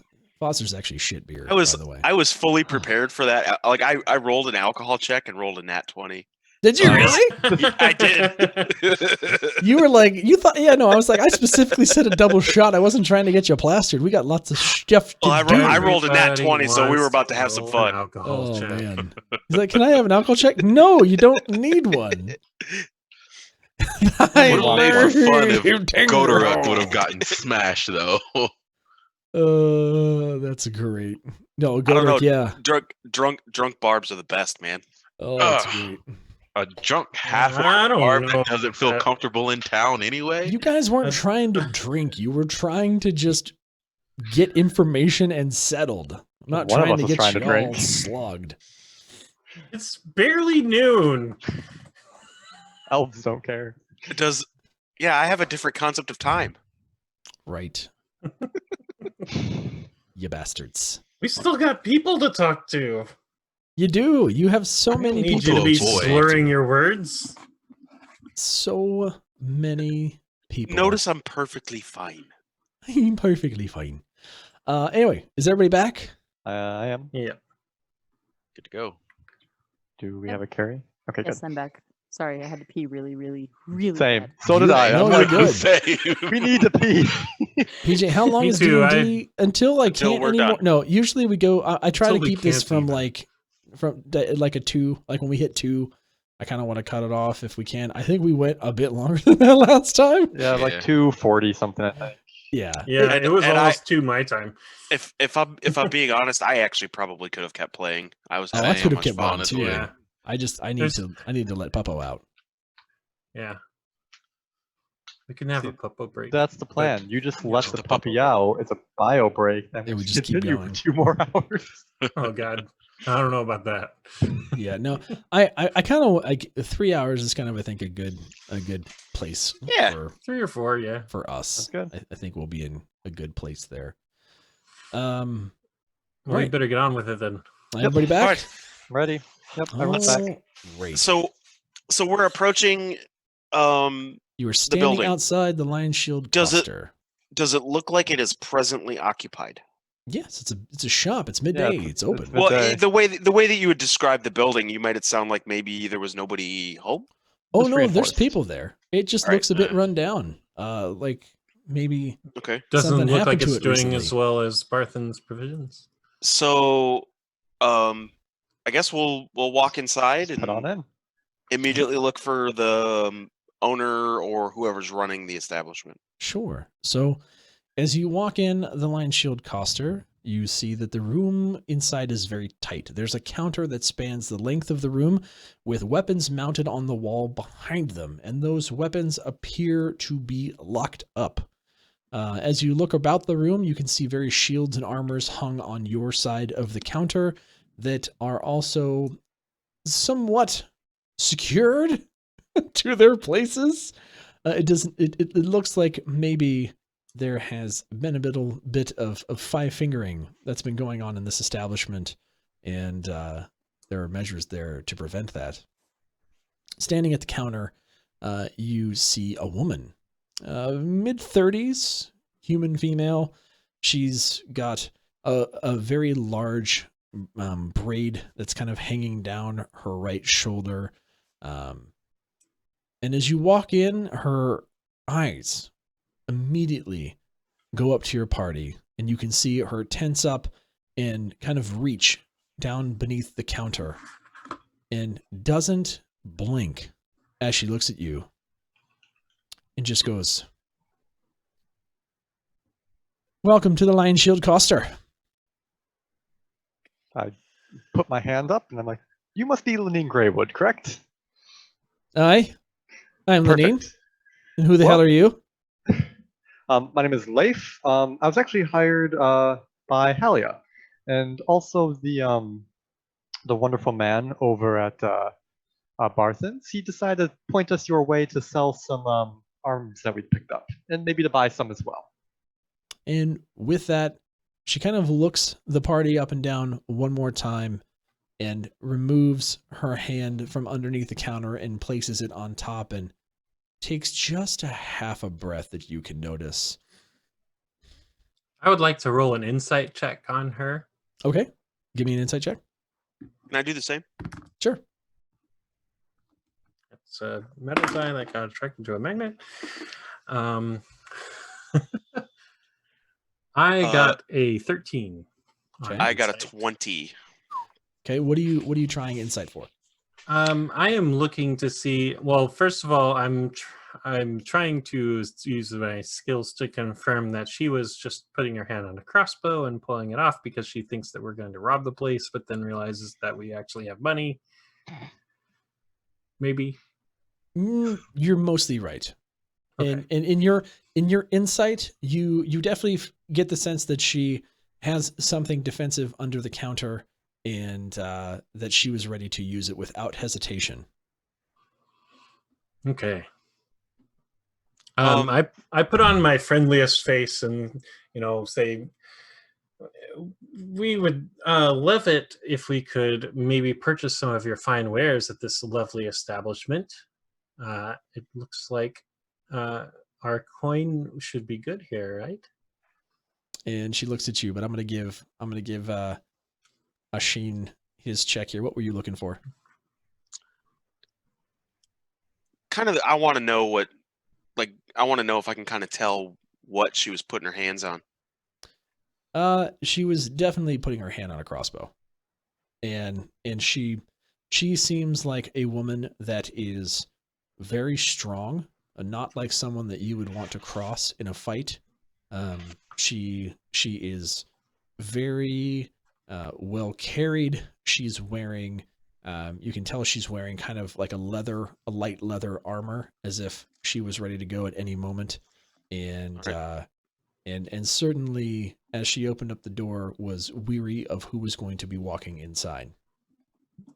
All right. Leif just continues to smile and says, "Well, Neen, we've got a few things here. We've got, what was that? Was it 2 crossbows and a scimitar? They're a little rough. Short They were bows. owned by goblins. Few short bows and a scimitar. A little rough, owned by goblins. Not expecting too much from those. However, I do have a couple things of my own that I would like to sell. Fantastic condition, barely been used." Easy there, boy. Hold your horses. And you, and she turns to look at Bamir. Coin's always good as long as you're not a red brand piece of shite. And I see. We've heard about the troubles with the red brands. yeah, bunch of goat fuckers, if you ask me. Any one of them come in here, I shoot them on sight. They know. Fuckers blew out my window last week. That's why it's all boarded up. Can't keep a nice establishment. Have to lock my shite down. Sick and tired of it. It's a damn shame. So if I find out that you're working with red brands, you can best find your coin. Won't be good here at all. So if somebody were to take care of this red brand problem for you, is there anything in for that enterprising soul? Oh, there's a great many thanks I can tell you from a lot of people around here. Again, red brand's been a thorn in the side for a while now. Need to be taken care of. Damn town master won't do shit about it.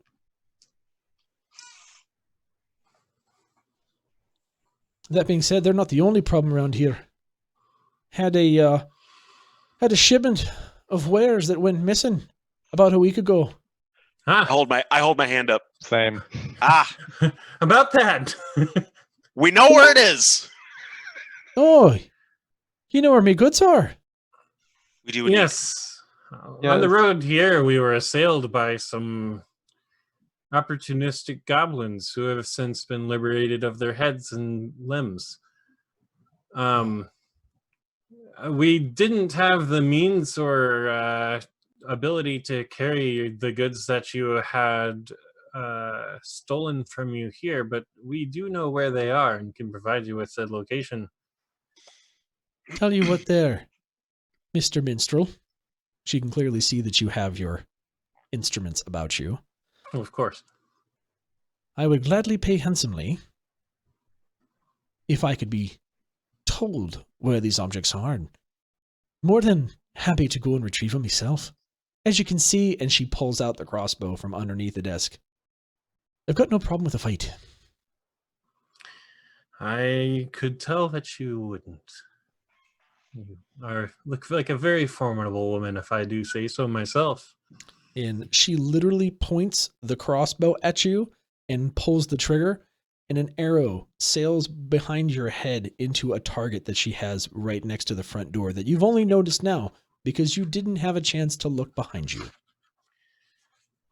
He is going to roll something to not be phased.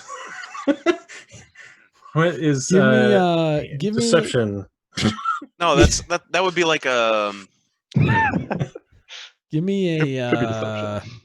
no, give me like a charisma. that'd be like save. a charisma save. Give me a charisma save. Okay, I got a 17. So you managed not to wet yourself, and you stood there with a good bit of constitution. Well done, sir. And winks at her. You stick around longer, I might like you. And then she basically goes on to tell you, obviously she's willing to give you a reward. So is anyone willing to cough up the location? I just want to save this bit of dialogue. Yes, I would. Sure. So we'll say, for sake of argument, the group. I wrote we drew a direct map to it. Yeah, I actually have the map in my case here. I unzip the case and pull it out and hand it to her. I stop him real quick, and I whisper in his ear, "See what we can get out of her." That's kind of what I do here. Okay. And I believe we have the map directly to the said location that we should very much be willing to part with for the right price, if you would say. now, listen here. Don't take me for a fool. You just watched me put an arrow next to your head. This is how this is going to work. I am happily willing to give you a reward for a map and the safe return of my goods. I'll give you 25 gold pieces for the map now, and I'll give you another 25 when I get my shite back. Which will be tomorrow, because after you all leave, I'm going to shut up shop and go and get my shite back. As long as you can give us a few minutes to peruse your goods, then I think that's probably good enough for us. I kind of look around to the other people, and you can see see if I can again get some nods or something.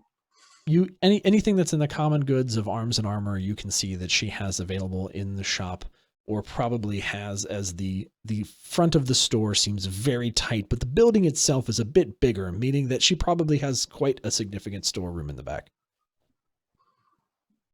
Okay. Leif takes a quick look around and looks at Lenine, just for sake of transparency, because clearly you could kill any of us. The paper was on one of the pieces of parchment from your provisions, just to let you know. Thank you for your honesty. Now, what you want? I just look through my bag. I'm like, well, I've got a few things to sell, and then after that, a few things to buy if I can afford it. Okay. Well, first let's settle this business here. Here's the map, and we can settle up after the purchases have been made. So Lenine looks over the map, and as she's familiar with the area, being a merchant here, she looks and she can see that it goes back through the Tribord Trail, and can see where you've marked that just past this certain bend that there is a trail that leads off into the northeast and there's a cave. And then you guys on the backside have provided the map of the cave and showed her where in the room the cave was. And as she looks over it very shrewdly, she goes underneath the counter again and pulls up a small pouch and basically just opens the pouch and counts out 25 gold pieces. This is a damn good map. I'm impressed. Thank you. You actually know your ass from your cock. And basically just, hands over the gold to... We'll go Bamir, since he seems to be the main negotiator right now. We try to exercise proficiency in all disciplines. Give me a charisma check. That would be a 19. And you can see just for a moment, Lenine comes flush in the face, and then very quickly it subsides. And she kind of, leans back and kind of stands upright again and collects herself. And she goes, all right, so thank you for the map. Here's your money. Anything else you need from the store before I go? Oh, yeah, just give us a few minutes to look around, if you don't mind. Aye, but be quick about it. And she kind of gives you like a side-eye glance back at Bamir. I wouldn't dare take more of your time than I need to. She goes into the storeroom where there's, again, as she goes through the door and the wooden door into the storeroom, there's a kind of a slit that you can see. So she can still keep eyes on what's going on. But again, everything in the store is pretty much nailed down at this point. Seems like she's going to go and probably discuss with other people at her store how to go and slay some goblins and get her shit back. I'd like to take a look and see what she has as far as like ranged weapons, longbows. Again, I'd say anything that you can see that is a standard weapon. Okay. I would say is available at her store. This is this settlement again has been here for a few years. They are dealing with orc raids constantly in the Tribor, and so while her store has been a bit roughed up by the Red Brands, who are obviously trying to knife her weapons, she is certainly well armed and has the ability to arm you well. Sounds good. Leif looks very specifically for a couple things. 1, a shield. Okay. 2, a longsword. And 3, some sort of chain or scale. Armor. Okay. So as you look around, again, on your side of the counter is arms and armament, and you kind of wander over nearer to where the broken window is, and you can see that there is some, there is a shield there. Where is... You said you were looking for chain? Chain or scale. Chain or scale. You do see that there is chain. There is not scale. There is a chain shirt available that is strung up on a dummy. You can see that there is a small shield available to you. A number of them actually up, kind of hung around the walls on that side. Mm-hmm. And then you said you're looking for a longsword. Yep. You see a plethora of them stacked vertically on a rack behind the counter. Perfect. I kind of take an assessment of how much we have and how much I'm going to be selling, and I think I might have just enough for everything. Definitely for the shield and longsword. Okay. Anybody else looking interested to buying anything? Godoruk walks over to a maul that he sees, picks it up and gives it a few swings. Kind of gives can't a pick up look nothing of approval. I because it's all can't behind pick the up counter. It's all locked down. Yeah, okay, I thought I heard that down. something was out. Okay, sorry. I'm looking Yes, at the armor malls. and So you're looking for a maul? Yes. Okay.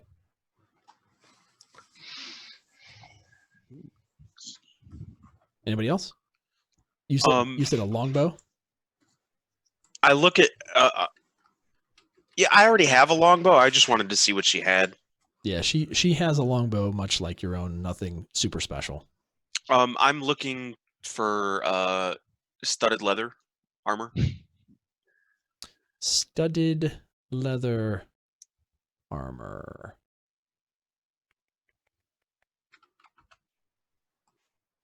She has leather armor, but she does not have studded leather armor. Okay.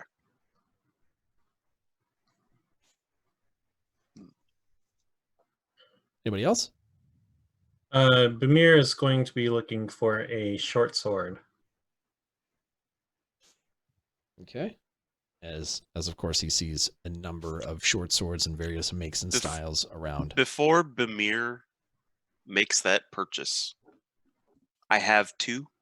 I offer to sell him one. Ooh. I wouldn't mind taking yours, but I'd rather buy something from here. Just to kind of grease the wheels a little bit in our future endeavors. Okay. Grease the wheels. You're gonna grease. Yeah. I see what you're trying to do. All right. So we've got leather armor, a maul, a sword. Said the shield. Diplomacy comes in many forms. It does. Anything else? Actually, she has long swords, right? Yes. There, 15 pieces. I would like to sell her one of my short swords and buy a long sword from her. Okay. So is that everybody's kind of take? That's the purchasing part. I am selling. I'm looking to talk to her about selling. Okay. And what are we going to sell? The short bow or the short bows? Short bows, the scimitar. I'm selling my light crossbow, all of my crossbow bolts, and one of my daggers. Dear God. He is getting rid of all that starting equipment. All right. So you're saying a crossbow? Light crossbow. Okay. 20 crossbow bolts. Would you consider that under the light crossbow? Is that the same as the hand crossbow, or is that different? I'm not seeing it on the list. Light crossbow is different. If you want to know, it sells for 20. Its cost is 25 gold. So Okay. it usually sells for that. If you don't need those bolts, might I get them from you?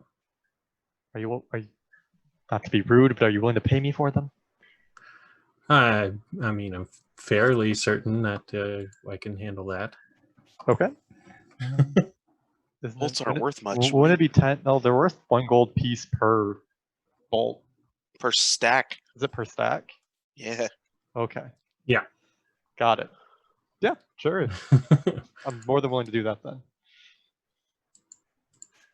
Okay. He'll probably give you 5 silver pieces for him. That's half a gold. Yeah. How about 6 and we have a deal?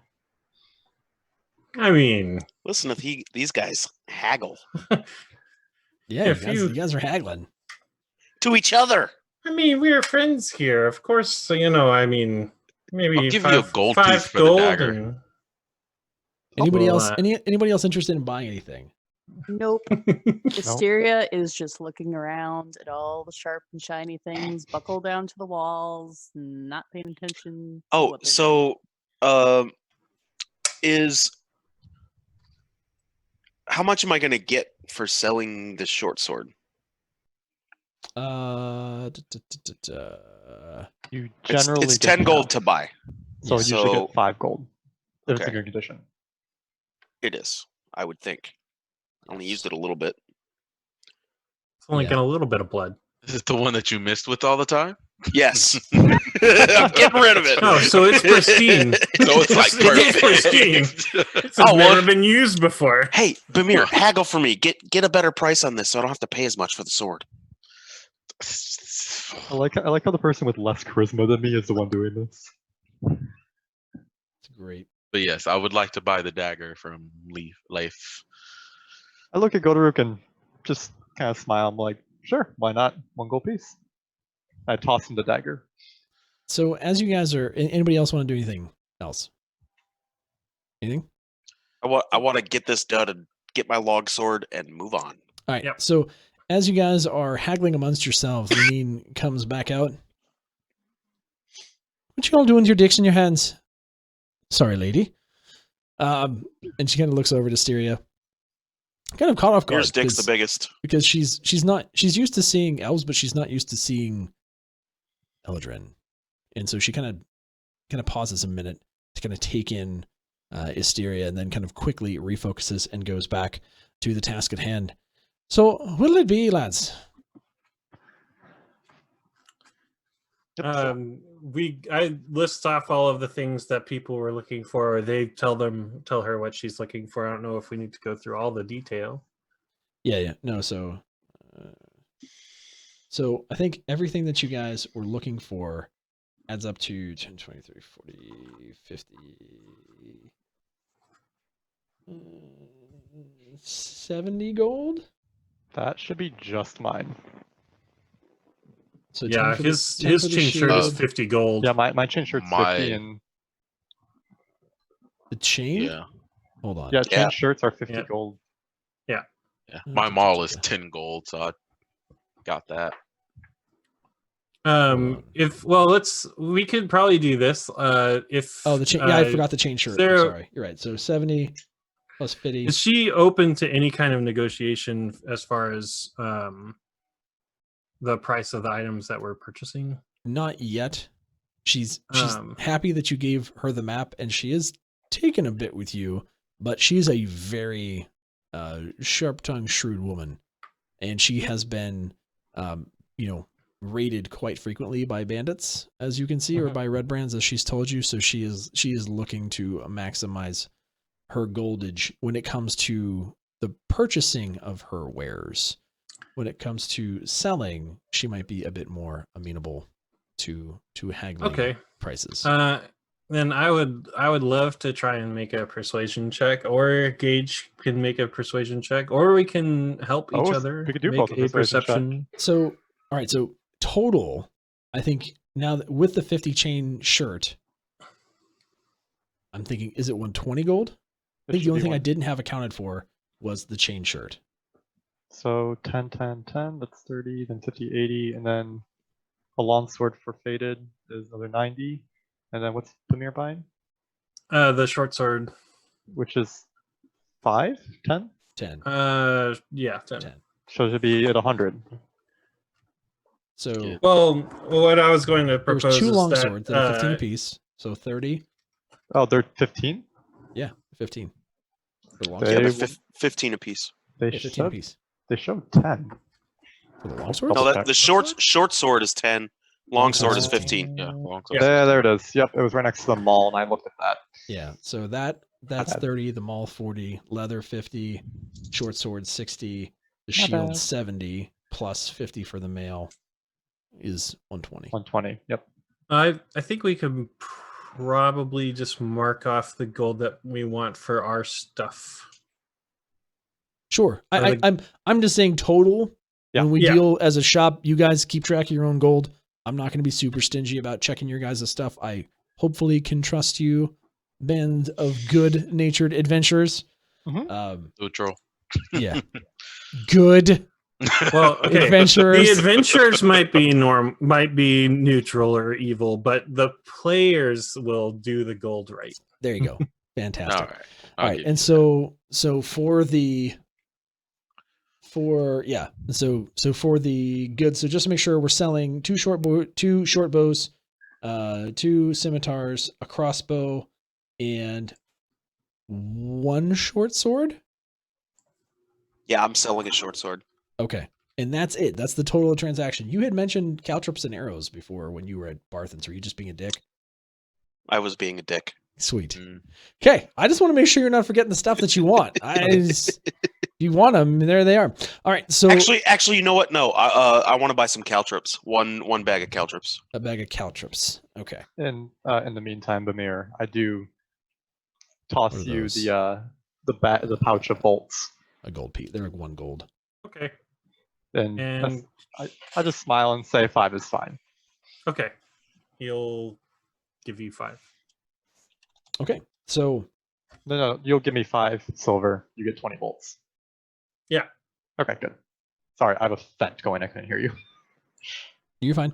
All right, so you go through with Lenine, and she looks at everything that you've done. She goes, for all the stuff you want, fuck it. Let's just call it 120. And she takes the bag of caltrips and she just kind of tosses it at you. Keep it. Whatever the hell you're going to do with your Cracker Jacks, you'd be fine. And then the selling bits, she goes,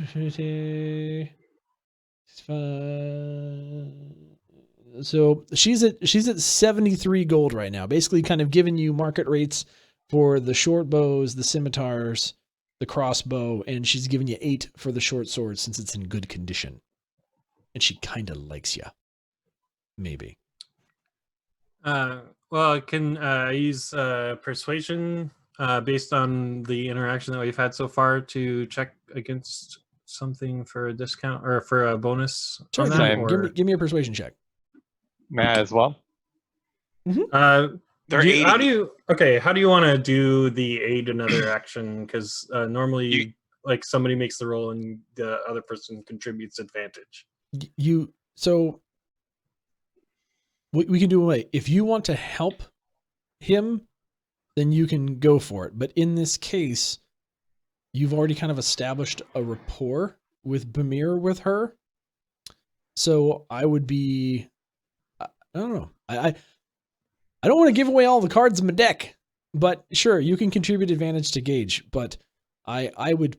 Oh, I was saying Gage can contribute advantage to me. Yes, if you want to do that, that's fine too. You can do it either way, or you can do it separate. I'm not gonna, I will roll. Just declare what you're doing before we do it. Okay. If you're okay with me making the roll, Gage, I'll take your assist. I do have higher charisma than you, though. Or do you have the same as me? If you want to roll your own, that's fine. I don't mind. Okay, I can roll my own. Okay, so you each roll independently, and what happens? I got a 24. I got shit. Sorry. Take the 24 and go with it. I got a 26. I got a 26. Okay, so she takes a look at Bamir, and she kind of gets this flushness to her cheeks again. She goes, "Music man, you trying to haggle with me?" I wouldn't presume to get more than these fine goods that are here or do, but I think somebody that runs such a pleasant shop and has such a lovely demeanor would, obviously be able to give these goods their just, price. You think me a lovely demeanor? Oh, of course. I mean, anybody that can wield a crossbow in that manner is definitely worth a second look.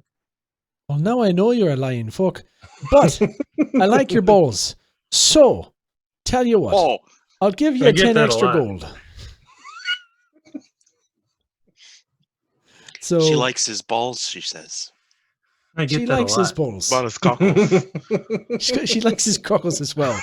I look she's over willing at to toss in a 10 extra gold. So I look over at Asteria and I roll my eyes. So what was it at now before? She was at 50, 65, 73. She's like, tell you what, let's just call it 90. Okay. So she's giving you, a decent bit more. Yeah. I thank you kindly, ma'am.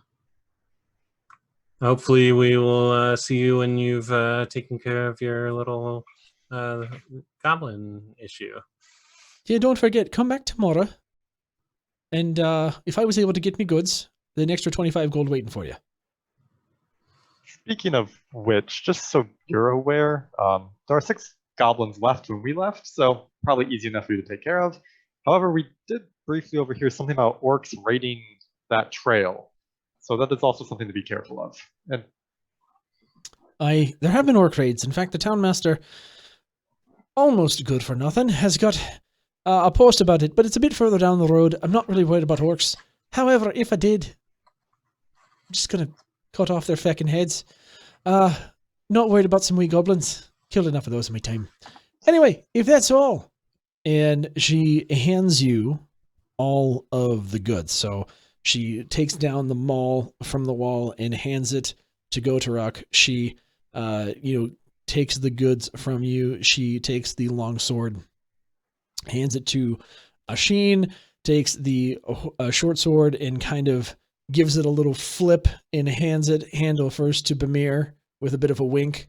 And He does a little flourish. and then takes a long sword and hands it to Leif. And when Leif's hand touches the long sword, Leif, your perception starts to get a little hazy, and the room starts to go dark, and everyone freezes. Almost like time itself is standing still, yet you still have perception, and out of this dark, hazy gray comes a voice. Well, well, little one. It's finally time. I just kind of take a moment and... Hello? Well, Who is don't this? be shy.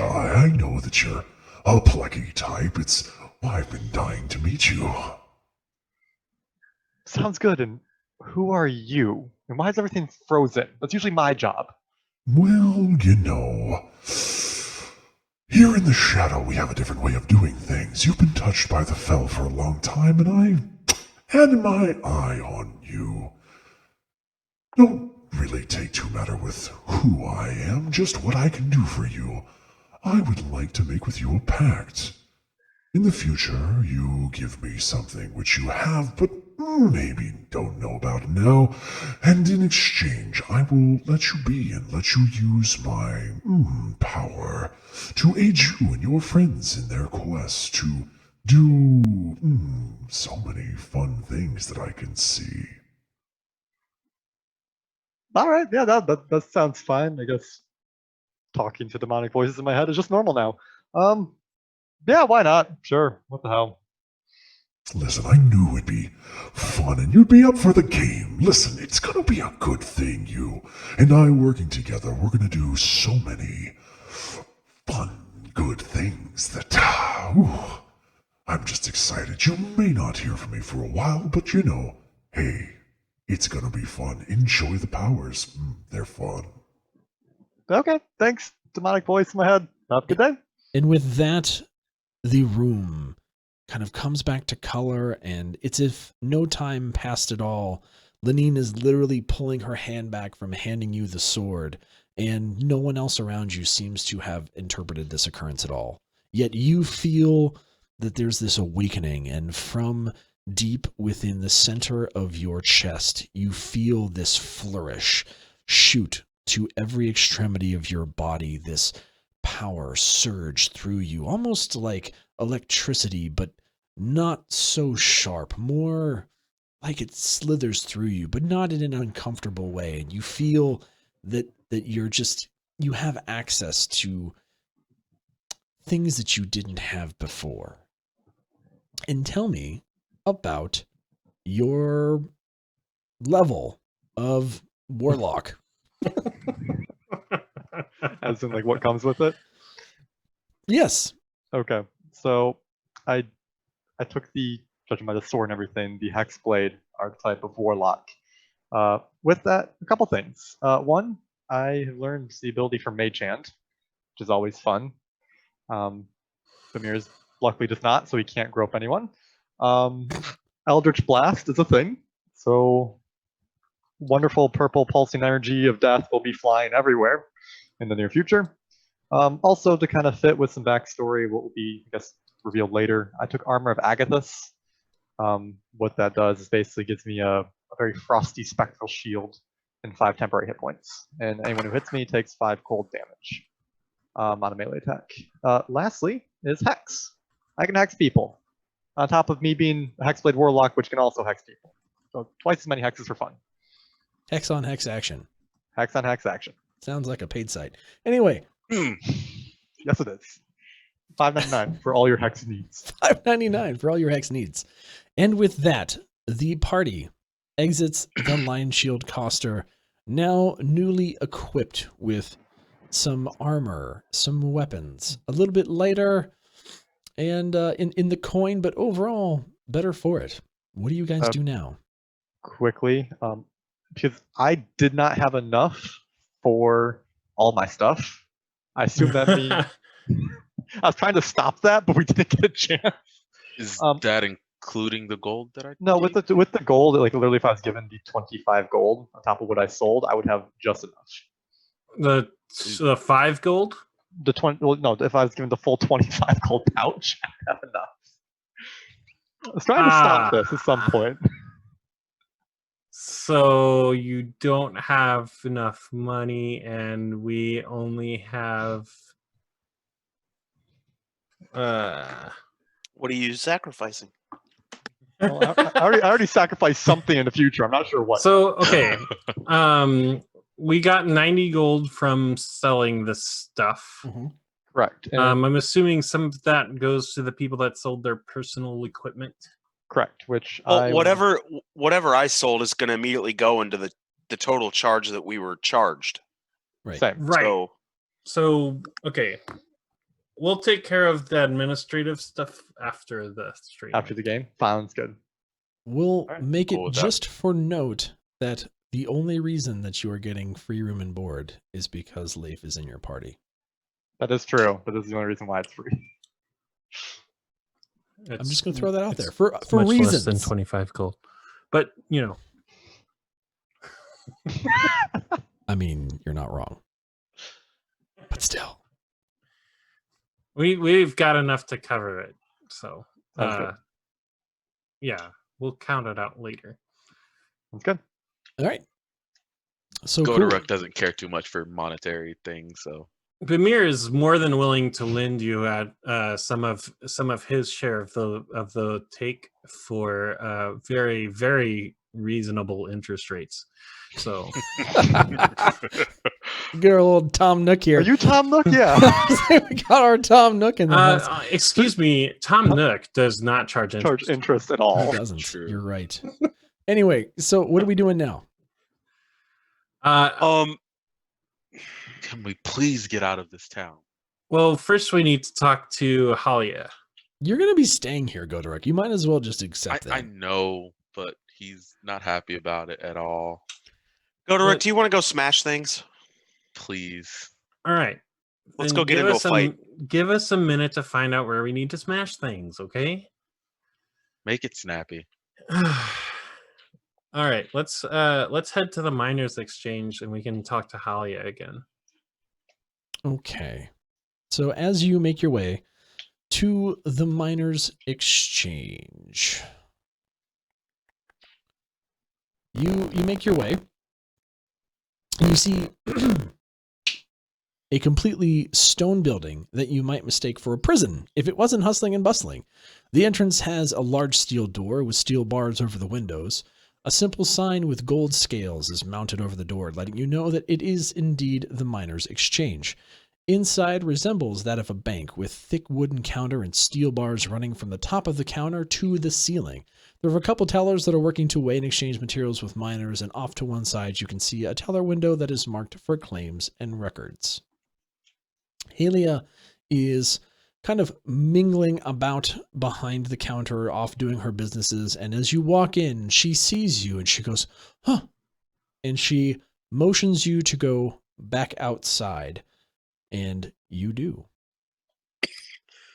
Halia then comes around from the back of the miners' exchange and beckons you to a door at the rear, which is also very thick and made of steel. As you walk in, you can see that you're basically in kind of a administrative area where It seems like there's some records that are available, and some various pieces of equipment, but it's all very tidy.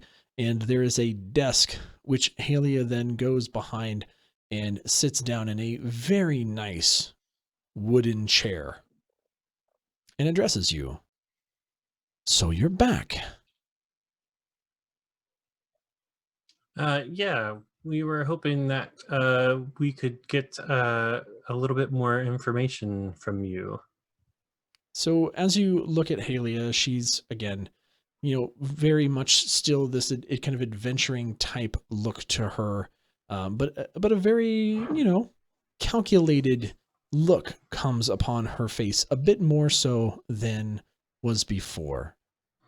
And she goes, look, I was a bit puzzled when I met you on the street earlier. Apologize if I caught you off guard, but, the fact that Gundren is missing is a big issue. Do you have any more information about where Gundren might have gone? Sorry, go ahead. No, actually, we do. The goblins mentioned something about a Craigmore castle, a Craigmore castle, and some of King Groll. Sounds like that he may have been taken there. That's right. You did mention that earlier. So, I have a bit of information, but it's going to come with a bit of a job. If you guys are up for it, I think it might yield us both the information that we're looking for. Interesting. What is the job? Well, as you no doubt have heard by now, the Red Brands are a scourge upon this settlement, and they need to be dealt with. Why, the eager one? I like you.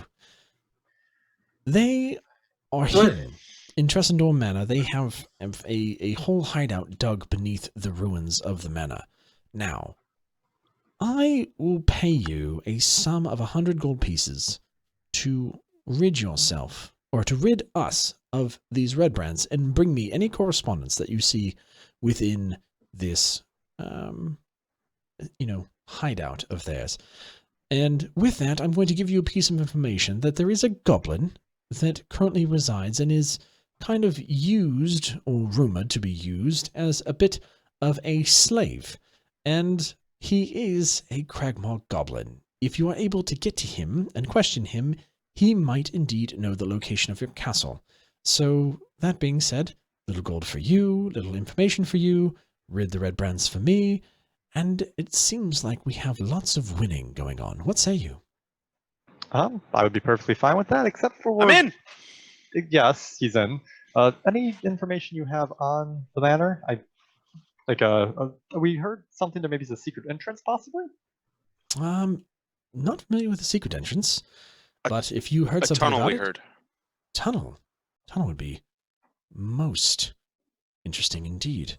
It's on a hill, so there's all kinds of, caves and crags and things around it, but one of them might be... I think there's somebody else we can talk to for more information about that. Yes, you're right. There was a lady, a person mentioned over at Alderley Farm. Colleen. Yeah, Colleen, she's a good lass. I deal with her every once in a while here at the exchange with her and her farm goods. If she has information, I'd believe it. She seems to have her thumb on the pulse of the town, much like I do, but in a few different ways. All right. Do you believe that the Red Brands would be affiliated with these goblins, or do you think that they're just a random group of miscreants that strolled into town and started harassing everybody? Well, here's the thing. Not much is really known about who runs the Red Brands, other than that there's someone they refer to as Glassstaff, and he apparently is holed up in there. So, if you wanted to know, that's one more reason for going in and clearing out those band of miscreants. Fair enough. Is there any more information that you might be able to tell us about how their numbers, or who this Glassstaff person is? Unfortunately, all I have is the name, Glassstaff. That said, if you want to find the Red Brands, there is a bit of a tap house that's just down the way, run by a rather surly woman. Look for the Sleeping Giant Tap House, and that's pretty much where the Red Brands keep their main operation in town. If you're trying to gather more information, that might be a good place to go, though I caution you, they are very much punch first, ask questions later. Who's the proprietor of the Sleeping Giant? Again, a surly dwarf woman named Grista.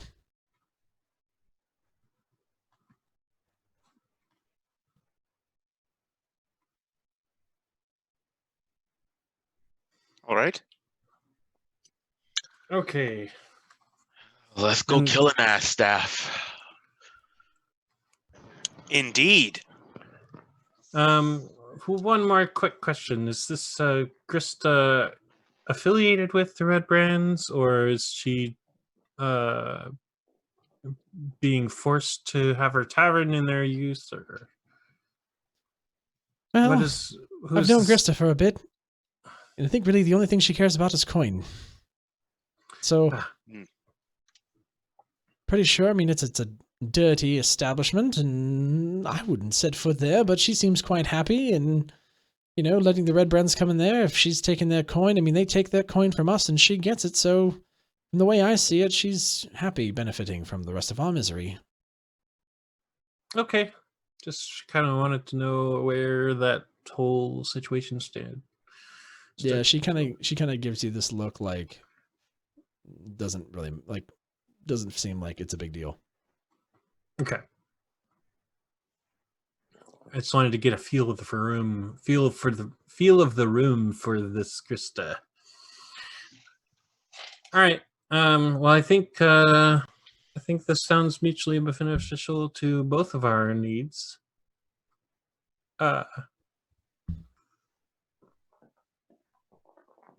It sounds like we might be able to help each other out here. All right, well, if that's all then, I just have one bit of business for Leif. Of course, minus exchange business, if you guys wouldn't mind giving us the room, and then you can be on your way. But of course. Why don't you guys start heading over to the elderly farm? See if we can talk to Colleen about maybe that secret tunnel. All right. Okay. I'll catch up. So we'll leave there to his own devices, and we'll make our way to Alderley Farm. All right, so all of you start making your way towards Alderley Farm. You kind of are on this kind of a back road, and as you make your way down, you kind of pass the vacant woodworking shop that you remember that Trelina, Toblin's wife, talked about, and can see that the door has been kicked in and it's been ravaged quite heavily. And as you continue to pass by, you can see the town master's hall on your left with the posting again for the orc raids on the door. And as you continue further on down, you come across Alderley Farm. And as you get to the farm, you can see that there is, it's a simple farm closer to the outside of town, but it is also very near to Tressendar Manor in relation to everything else. You can see that you're in kind of a low area on a hill, and there's a nice house with a barn that's attached to it, and in the back you can see a great kind of field of wheat that looks like it's about ready to be harvested, and up the hill from that is Tressendar Manor, and beyond all of those things are thick woods that seem just, like nature starts again. So you're very much on the edge of town. As you do this, we're going to jump back to Leif and Halia here. And Halia is going to give you a sign, Leif, and check that you are indeed a member of the Zentarum. And I try to remember. I just basically can give the sign back. Yes. Right? Mhm. Yeah, I just give the sign back. That's your faction. Your faction ties allow you to give that back. Mhm. And she goes, "Hello there, young Fang. I trust that everything is going according to plan. Besides Gundren being gone, yes. Indeed. Now, listen. I know that your friends seem all too eager to get rid of this red brand problem, but we at the Zhentarim are very focused on getting rid of this problem. These bandits are really making life for these people very difficult, and it would be a great use to have them out of the way. Because if we do, that makes room for more of our influence and the Miners Exchange to take over and really help the people of this good town. The townmaster, as you have no doubt heard, Harbin, is completely useless, and again, we at the Zhentarim are very invested in making sure that Phandalin is quite taken care of and secure for the future. Hence why we have funded Gundrum's expedition here. Oh, that's completely understandable. Did you want me to have one of them captured or just all of them in the grave? All I really need from you is to see if there's any correspondence. We need to know how far this goes. This Glastaff fellow, if he's working with anyone, we need to know who they are. Because if the problem extends beyond just the Red Brands, and given the fact that Gundren is not here and he was taken by goblins, that it most certainly does, that we have a much larger web working here. So, find out what you can, question who you can, and if you can get to Glastaff before, anything else bad happens, and question him, all of that information to come back to me, I will pass that on to the Zhentarim, and if there's additional help that we need to give to you, or reinforcements, or anything like that to deal with this problem, we must secure the Wave Echo Cave. Sounds good. Yeah, easily enough to do. All right, and with that, she is going to kind of give you the parting sign, and you exit. As you exit out, the crew is already to the Alderley farm, and as you approach the main door to the barn, a woman walks out, who you assume is Colleen. She's a 40-something halfling, and just kind of looks up at you curiously as you approach and walks over to you. Well, Yeah, can I help you there? Yes. Do you happen to have any children? Oh, there. And with that, she kind of gives you this. Excuse me. This very Excuse my alarmed friend look. here, my lady. My name is Bamir. This is the rather, tactless friend of mine, Ashin. She's very concerned at this point. We were talking with gosh, I just blanked. Halia, and with Toblin at the inn, and they said we heard that you might have some information about a secret entrance into Tresndar Manor. Well, that is some of the weirdest things that happened all day. Did you seriously just ask me if I have children? He did, but okay. So we were talking with Toblin, and at his this point, son... she's backing up towards her door. By the way, Am I with the party at this point? Like, No. I ran. Oh, that's okay. I don't know We're not anything here for going this on. conversation. Nope. Perfect. Miss, I assure you that he means no harm to your children. We just believe that one of them that is friends with Pip, Carp, has maybe found an entrance to the Red Brand hideout, and we're hoping to dispatch of the Red Bands at the request of the people I mentioned earlier. For the good of the town. For the good of the town. Yeah, that's good. Still, Ma'am, I meant no ill will by my words. I'm just very straightforward. listen here. I'm I'm pretty straightforward myself. I've been around quite a long time, and I've seen this town grow. And if you're here to take care of that red brand problem, and as she is mid-sentence, this child, a spirited little halfling lad, about 10 years old, just tears out of the barn being chased by a goat, laughing hysterically at whatever he has just done to the thing to make it chase him. And he runs straight into his mom, who then looks straight down at him with a look that you can only imagine means he is in deep doo-doo. And she looks down at Carp. Yes, Mama? Carp, do you know what these people have told me?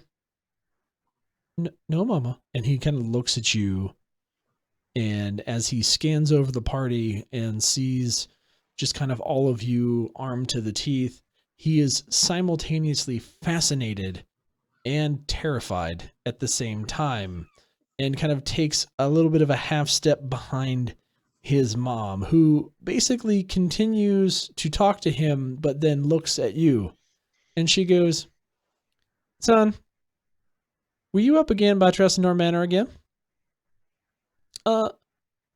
No, Mama.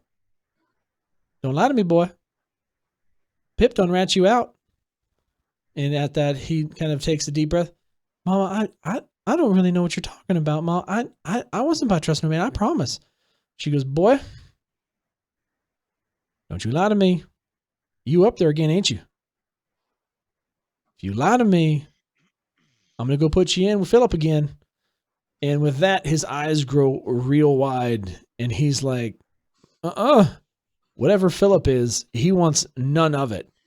And he kind of starts sobbing a little bit because he knows he's been caught, and he is really kind of scared at this point of whatever the hell Philip is, and starts kind of spilling his guts. And he goes, "No, Mama, you see, I was playing in the woods, and as I was playing in the woods like I'm allowed to do, I may have gone up the hill just a little too far, and I saw some of them red brands, and they were coming in through this tunnel on the side of the hill. They almost saw me, but they didn't. I hid in the bush. I hid real good, Mama, just like you told me to, Mama. I'm a really, really good hider. And then I got scurried on home, and yeah, damn it, Pip. Mom, I'm sorry." And and as that, she kind of just is still looking at you and talking to him. She goes, "That'll be our Carp, run along." And he very quickly gets the hell out of Dodge and runs back into the house, and shuts the door behind him. And she's standing there in front of you. Well, that's a bit of news. That's very, very helpful to us, ma'am. Appreciate you helping us out there. We'll be on our way just as soon as our friend catches up with us. Now, y'all listen here. If you're here to deal with that red brand problem, you are no need to be weary of me. I might be old and my gaze might be a little bit stern, but I am not inhospitable to those who are traveling. That said, if y'all need to use my hayloft as a place to stay, you can. It's comfy in there, it's warm, it's out of the elements, and everything will be fine. Also, if you would like to talk to my son again and get a little bit more information about where he might have seen this, I think I can have him draw you a little something. He is quite the little man with that charcoal, and get that to you before y'all leave. That would be most appreciated. I do thank you for the offer for the loft. One of our friends that's involved with the Miners Exchange has acquired us rooms at the Stonehill Inn, but I'm sure I would love to enjoy your hospitality some other time. Well, should the need arise. That's fine. And she goes into the house, and you can hear her just like muffledly yelling at Carp. You know, like, "Dude, son, quit going up there, Tressendor Manor, getting stuff, kid." You know, like all that kind of stuff. And as she comes out, she has a map, kind of just a nice place drawn from the back of her farm up through to Trustendor Manor to a cave of sorts that has been kind of staked out there. And she says to you, boy says should be pretty easy to spot if you just follow this track here, and hands you the map. And she goes, there's one more thing. She goes, why are y'all taking out red brands? You say for the good of the town, but I don't buy that. I've been around a long time, and if you're taking out something, you're doing it for a reason. What happened? For the good of the town, ma'am. I don't really. That's it. Give me a persuasion check. Oh God. Here we go.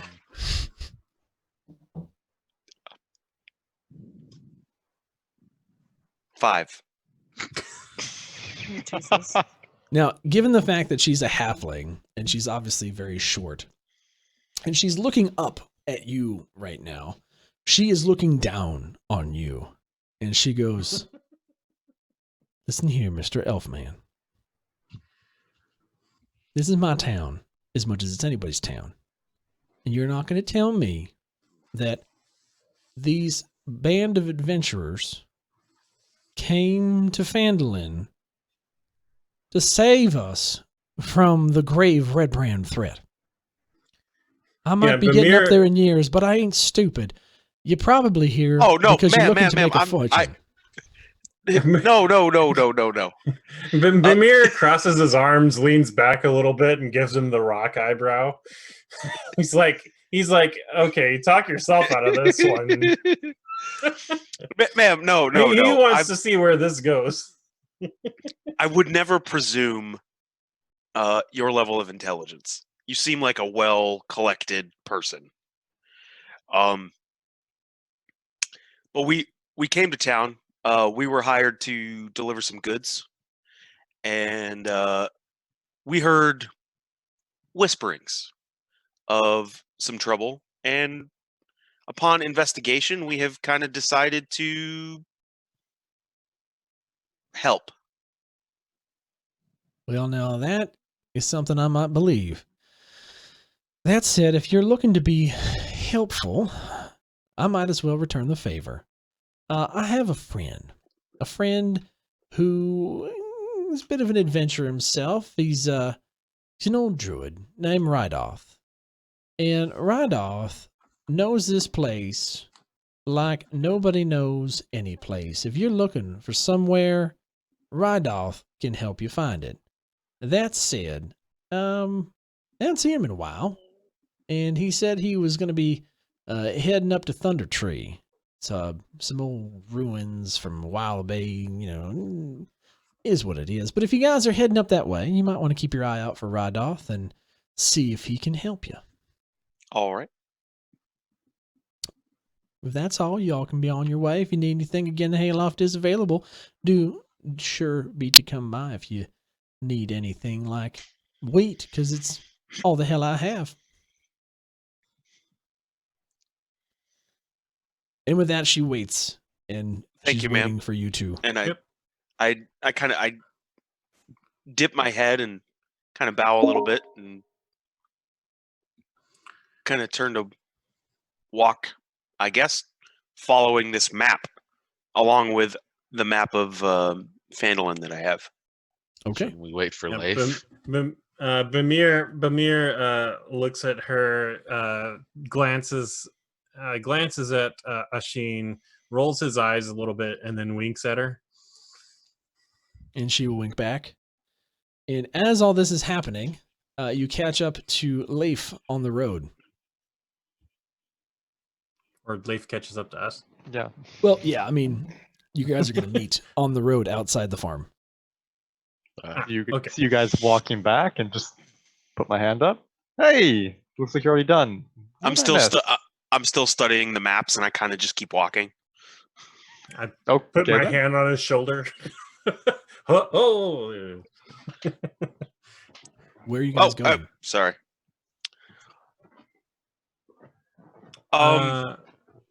So we kind of we confirmed the existence of this cave Mhm. that I'm guessing is a tunnel that leads up into the manor. So I think we're gonna head that way and rid this town of these fine bandits. Okay, that's perfectly fine. Anything else? Godoric wants to smash things. That's the usual. Please. I think if Goderic doesn't get his usual daily slaying in, then he might try and go on us. So Bamir's first. Okay, sounds good. Yeah, we can go and deal with the red brand. My friend, what have I done to engender this response from you? How did your meeting go with that lady?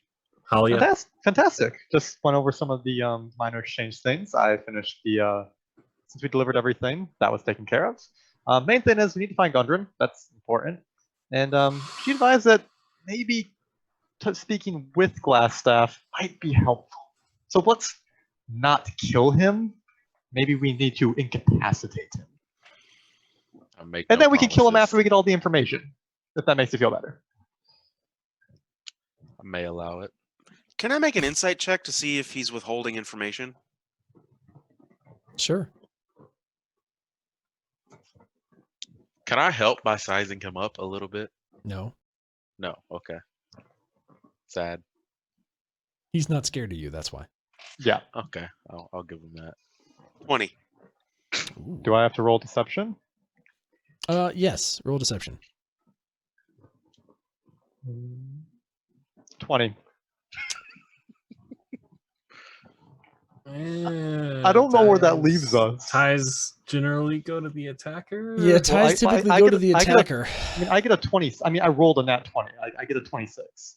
Oh. Yeah. Oh. That's, sorry. What did you rolled a 20?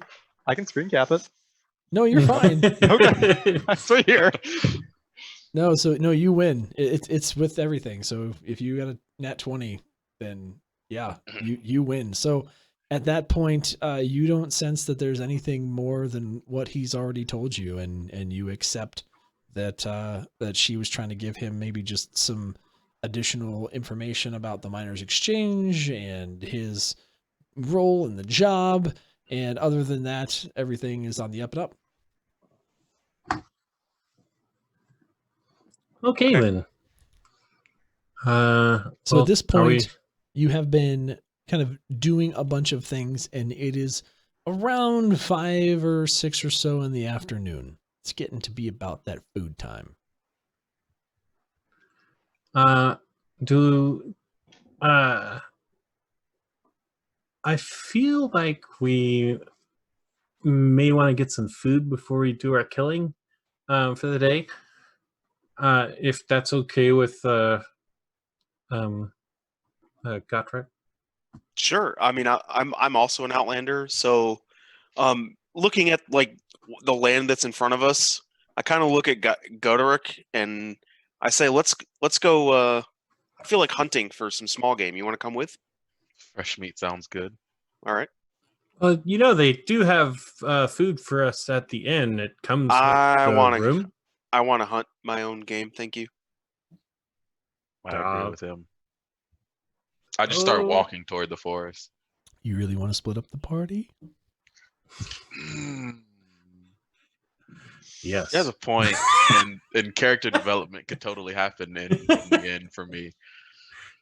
I have to do it. Amir is not going to go into those woods. I have to get my he DM a little questions in there every once in a while.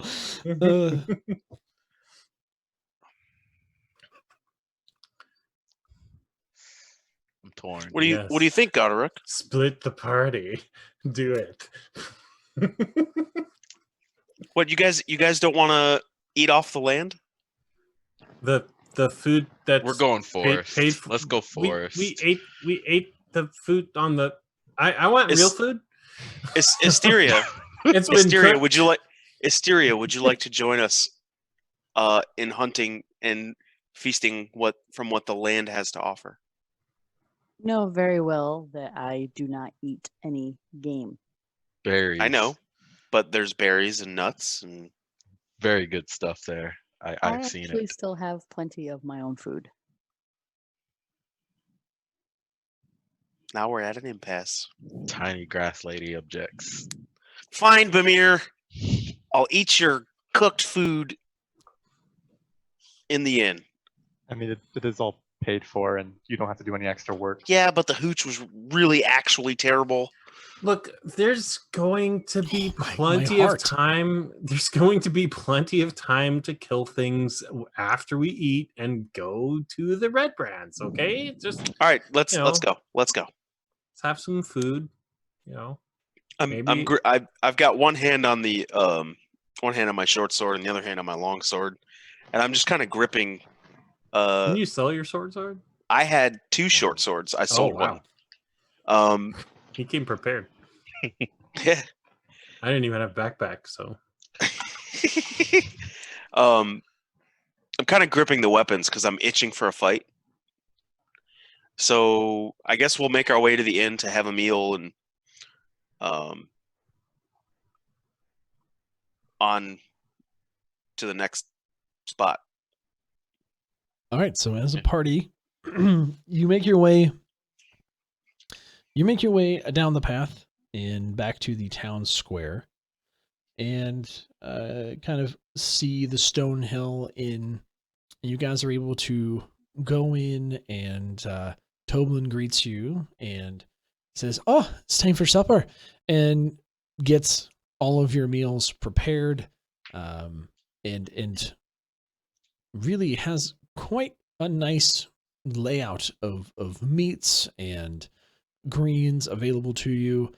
Some fresh bread, no doubt, come from the alderleaf wheat of the farm there.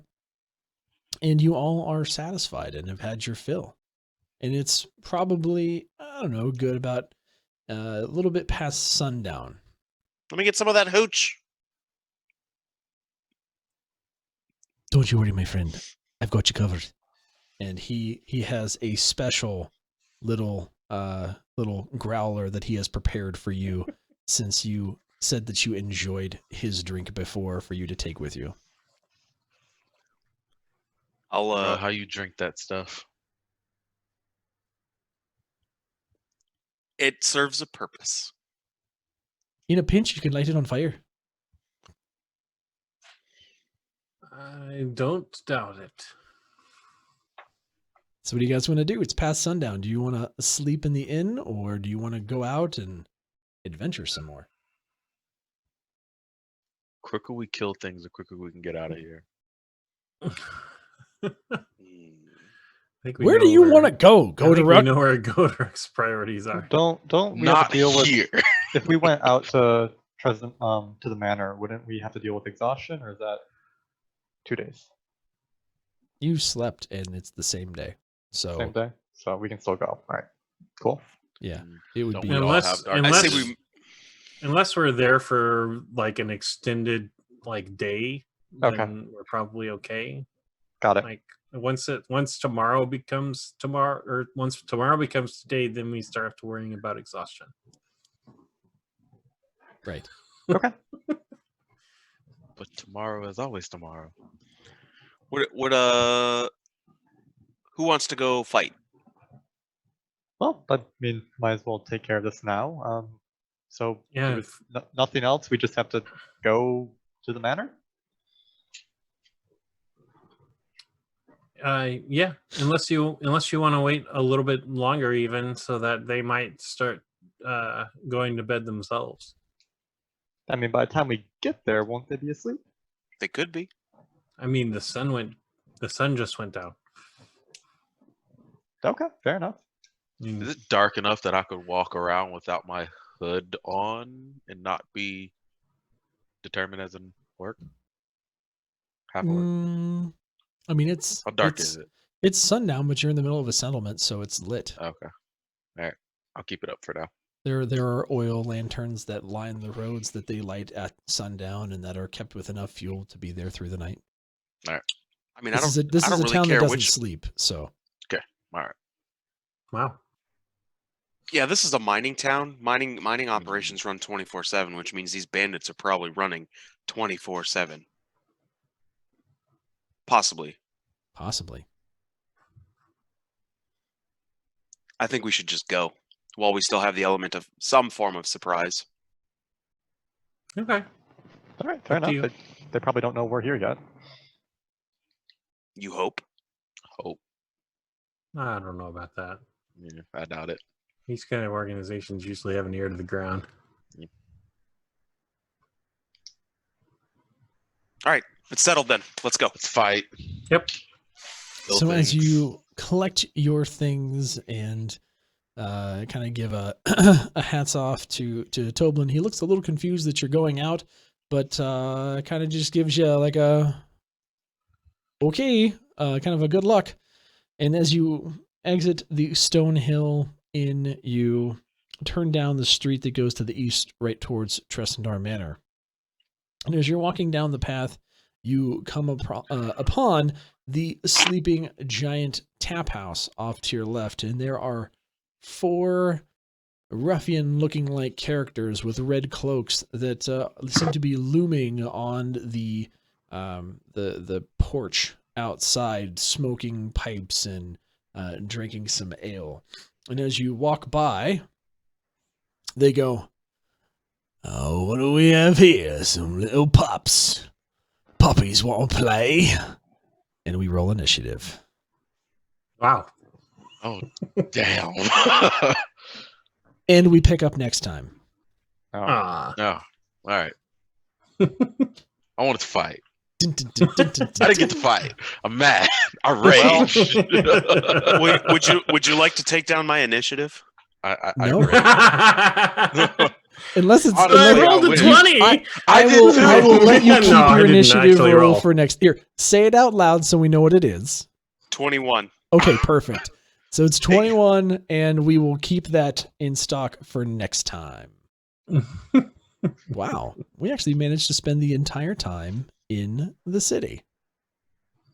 Yep. Goodness gracious, Despite fam. my protests. I just Oh, find it wanted to very. fight. I find it very funny that Ashin wanted to see if Leif was lying when they literally did not tell him about the sleeping giant or the druid. Like that made me smile. Fair enough. Leif is quick to Leif trust or people. Ashin is slow to trust everyone. Leif is the exact opposite. Obviously. He had a demon talking to his head, and he's like, "Okay, I got no questions for you. Cool. Okay, whatever. To be I have no fair, questions for you. Please, I don't know who you please, are. please give me this power with some unexpected cost to come to me at an undetermined point in time." I mean, I don't as The care you, law what of that surprise, is. man. Cool. I mean, It's as the you law heard of about it, surprise. it was literally just like, yeah, I know that you're from the Shadowfell. And he's like, or that you've been touched by Shadowfell. And he's like, yeah, no, that happened. You obviously are the thing. So he's pretty familiar with the Shadowfell and what goes along with it. So it wasn't like the biggest surprise in the world. He's just like, oh, hi. What's up? I just gotta ask. It's lit though. It's lit. Flip. It's lit. Super I saw lit. your challenge faded anyway. Well, I guess we're not going to be talking to a druid at all. I'm just happy you didn't split the party. Recover is from what I'm this, happy. you party Really part. wants to split the party. Because something bad was gonna happen if you split the party. Yeah. I love splitting the party. I think me and We split the party for a brief Ashin could moment. have been decent on our own. It wouldn't have been you. Y'all would have died. You're Oh, all we- squishy. we to- You're and- all squishy. It No. wouldn't have been you. I would have definitely tried to take Hysteria with us. So it would have been 3 of us going into the woods. Oh yeah. Do you think y'all I would've really want? died. Do you think I really want to sleep in the inn too? Like, no. I totally Tyria was doesn't want to sleep debating- in the inn. If but we were she's sleeping, going I to. totally was debating the loft. Just Right? saying. She offered the loft, and I was like, "Ooh, I was that's like, yeah, perfect. that's away from people. That's where I would In want with to be. Philip. Not Bamir. Bamir's all about that in life. I was okay? hoping you'd stop talking for just long enough for me to be like, I grabbed the goat, just one-handed by the horn, and just like stopped it from chasing the kid. Oh, that would have been But I cool. was like, I never got a chance. Black Philip, Black Philip. Well, I would have just shot it with the bow. Corrupt, you Well, say I'm gonna that kill Leif it. is squishy, but dude has more armor class than you. He does. 17 armor class now. I don't even have armor on. So No, you by the power of you naked. naturally. naturally hard all the time. Anyway, Phil so took it. guys, chat, what did you guys think of tonight? How did everything go for y'all? I hope you guys had a good experience. Even though this was a little bit more of a RP heavy adventure. So Philip waiting is a for goat. Oshin to Yes, get me Philip is a drunk. goat That was that dope. kicks Carp's ass on a routine basis. If you didn't pick that up. You get bullied by a goat. Yes, you can. Must be a bully goat. Yes, bully goat. I was hoping you wouldn't make that joke. No. Nope, I'm good. But anyway, all right. Well, if chat, you guys are satisfied, I'm just gonna go ahead and thank you guys again. The True Blue Bot, thank you so much for the follow. That was the one notification that I had. Guys, again, just a reminder, go to YouTube and look up Dungeon Nytes, and you can see the first session and soon to see the second session. In addition, some vlog content and the Only in Bell's Hell sessions. I'm unsatisfied. I'm sorry. Come back next week as the team is going to take on Tressendor Manor, apparently. And I'm excited because we get to kill things. Yee. And I wanted to fight those If guys you right didn't- then. If you didn't Darn think it! there was, if you were mad about there not being any combat this week, come back next week for all the combat. It will be mostly All combat. The combats next week. All of it. I promise. Very cool stuff happening next week that I thought we were going to breeze through this week, and we didn't. So, hey, good stuff. But yeah, so that's it for this week, guys. I'm going to do what I did last week. I'm just going to go ahead and end, and I will host somebody up as we are on the way out here and just say I love your faces. Thank you guys, all the players that are here. Make sure you guys are following everybody on their respective places. Cataract over on the mixers, Gage on the Twitters, Cause Faded on the Twitches, and Corrupt on the Twitters. And then, you know, me, you can follow me too. I appreciate it. I'm just saying, I'd appreciate it. I love you. Promise. And we'll catch you guys next time. Love your faces, everybody. Bye. Bye.